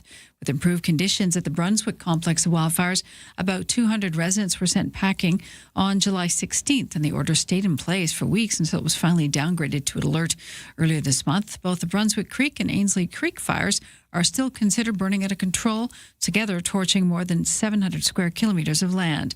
The service now says hot, dry weather is still lingering across much of the province, and lightning-caused holdover fires could smolder undetected for days or weeks before hotter, drier, and windier weather conditions trigger them to become active again and the flames rise. The BC Conservatives caucus dealing with a bit of fire. Brendan Day, the MLA for Courtney Cox, resigned from caucus yesterday afternoon, the latest to leave the party. He says he's going to sit as an independent. Richmond's Teresa Watt resigned yesterday morning. Day says he's lost confidence in the judgment, conduct, and ethical standards of Carolyn Finley's leadership and those who she has chosen to surround herself with. There's been a bit of a exodus recently from the BC Conservative Caucus. We'll let you know what happens next. United States Trade Representative Jameson Greer insists now that Washington did not make last-minute demands to Canadians in the 11th hour of trade negotiations. In an interview with CBC, Greer responding to the U.S. president being asked by CNN whether changes were made in the final hour of trade talks, Trump saying, "That sounds like me." Greer says the president was just speaking off the cuff and added that talks about what the text would look like in an agreement when it came up with the Canadian colleagues he had described as concerns. And Greer says that moving forward, hopefully talks will resume. Canada-U.S. Trade Minister Dominic LeBlanc revealed today that the U.S. confirmed that Canada's protections for language and culture won't be subject to future trade actions.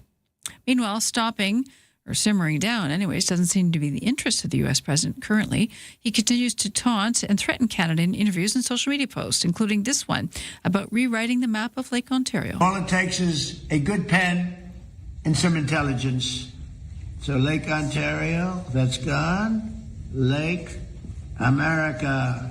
So now we have a lake, and now we have a Gulf. Because we have the Gulf of America, and now we have Lake America. Trump told a national U.S. radio show yesterday it's time to teach Canada you can't do this anymore. Stateside, that landmark settlement reached with Meta in U.S. federal court, a trial centered around addressing social media's addictions in young people. Instagram and Facebook will set daily 2-hour time limits. They will block the apps from midnight until 6 a.m. So you couldn't go on the apps during that time if you have a teen account. They will hide like counts. They will ban some beauty filters, really fundamentally changing how younger people will interact with these platforms. So far, the change is only in the U.S. No details yet if or when they might take effect in Canada. And Starbucks selling that pumpkin spice latte again. In fact, most coffee shops are, and some see it as a treat. But scientists say there's a reason the flavors make you feel good. The spices that go in pumpkin spice latte have some amazing natural chemistry. There are many polyphenols. Those compounds are natural antioxidants, everywhere from lowering inflammation to even improving our cognitive health. Food chemistry expert Dr. Steve Callicott says the spices used in the drink, like cinnamon and cardamom, have natural health benefits. On your markets today, the TSX is off 50 points at 36,763.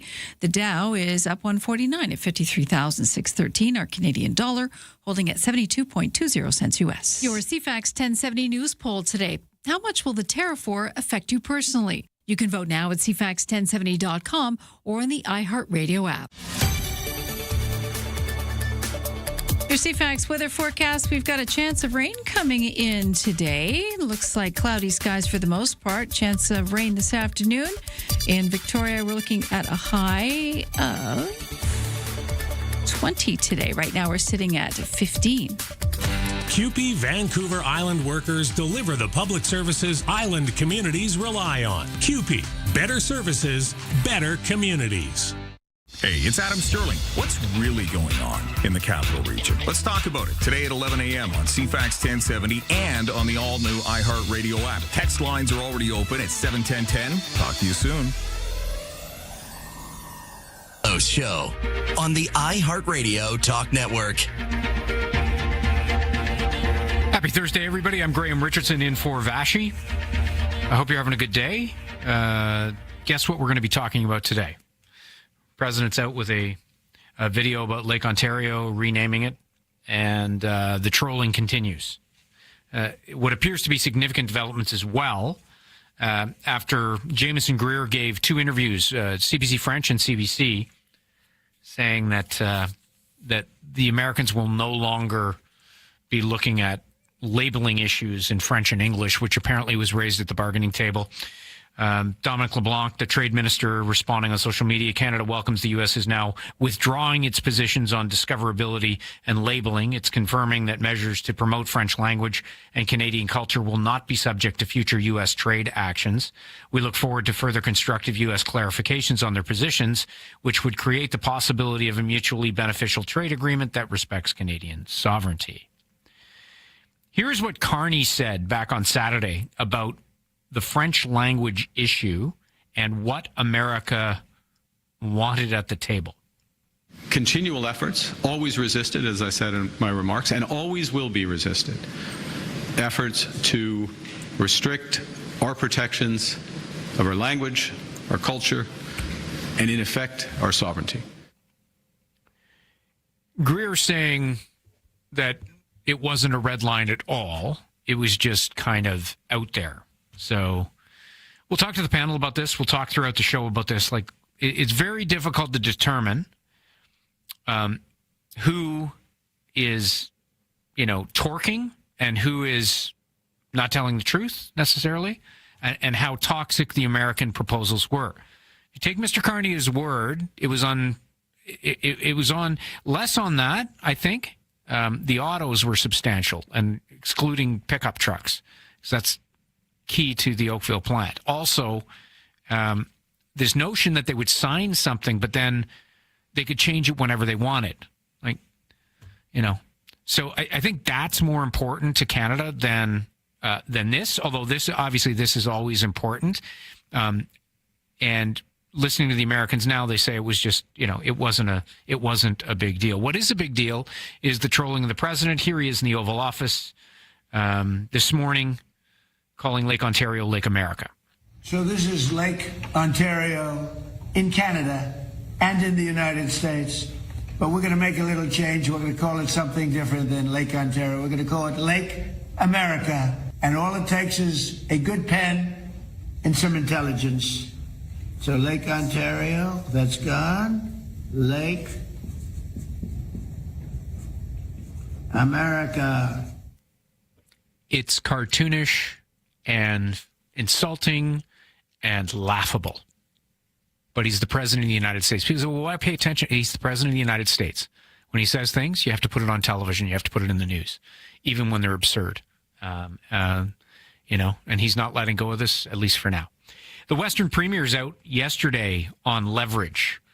Both of them talking about their difference of opinions on that. Liquor stays on the shelves in Saskatchewan and Alberta.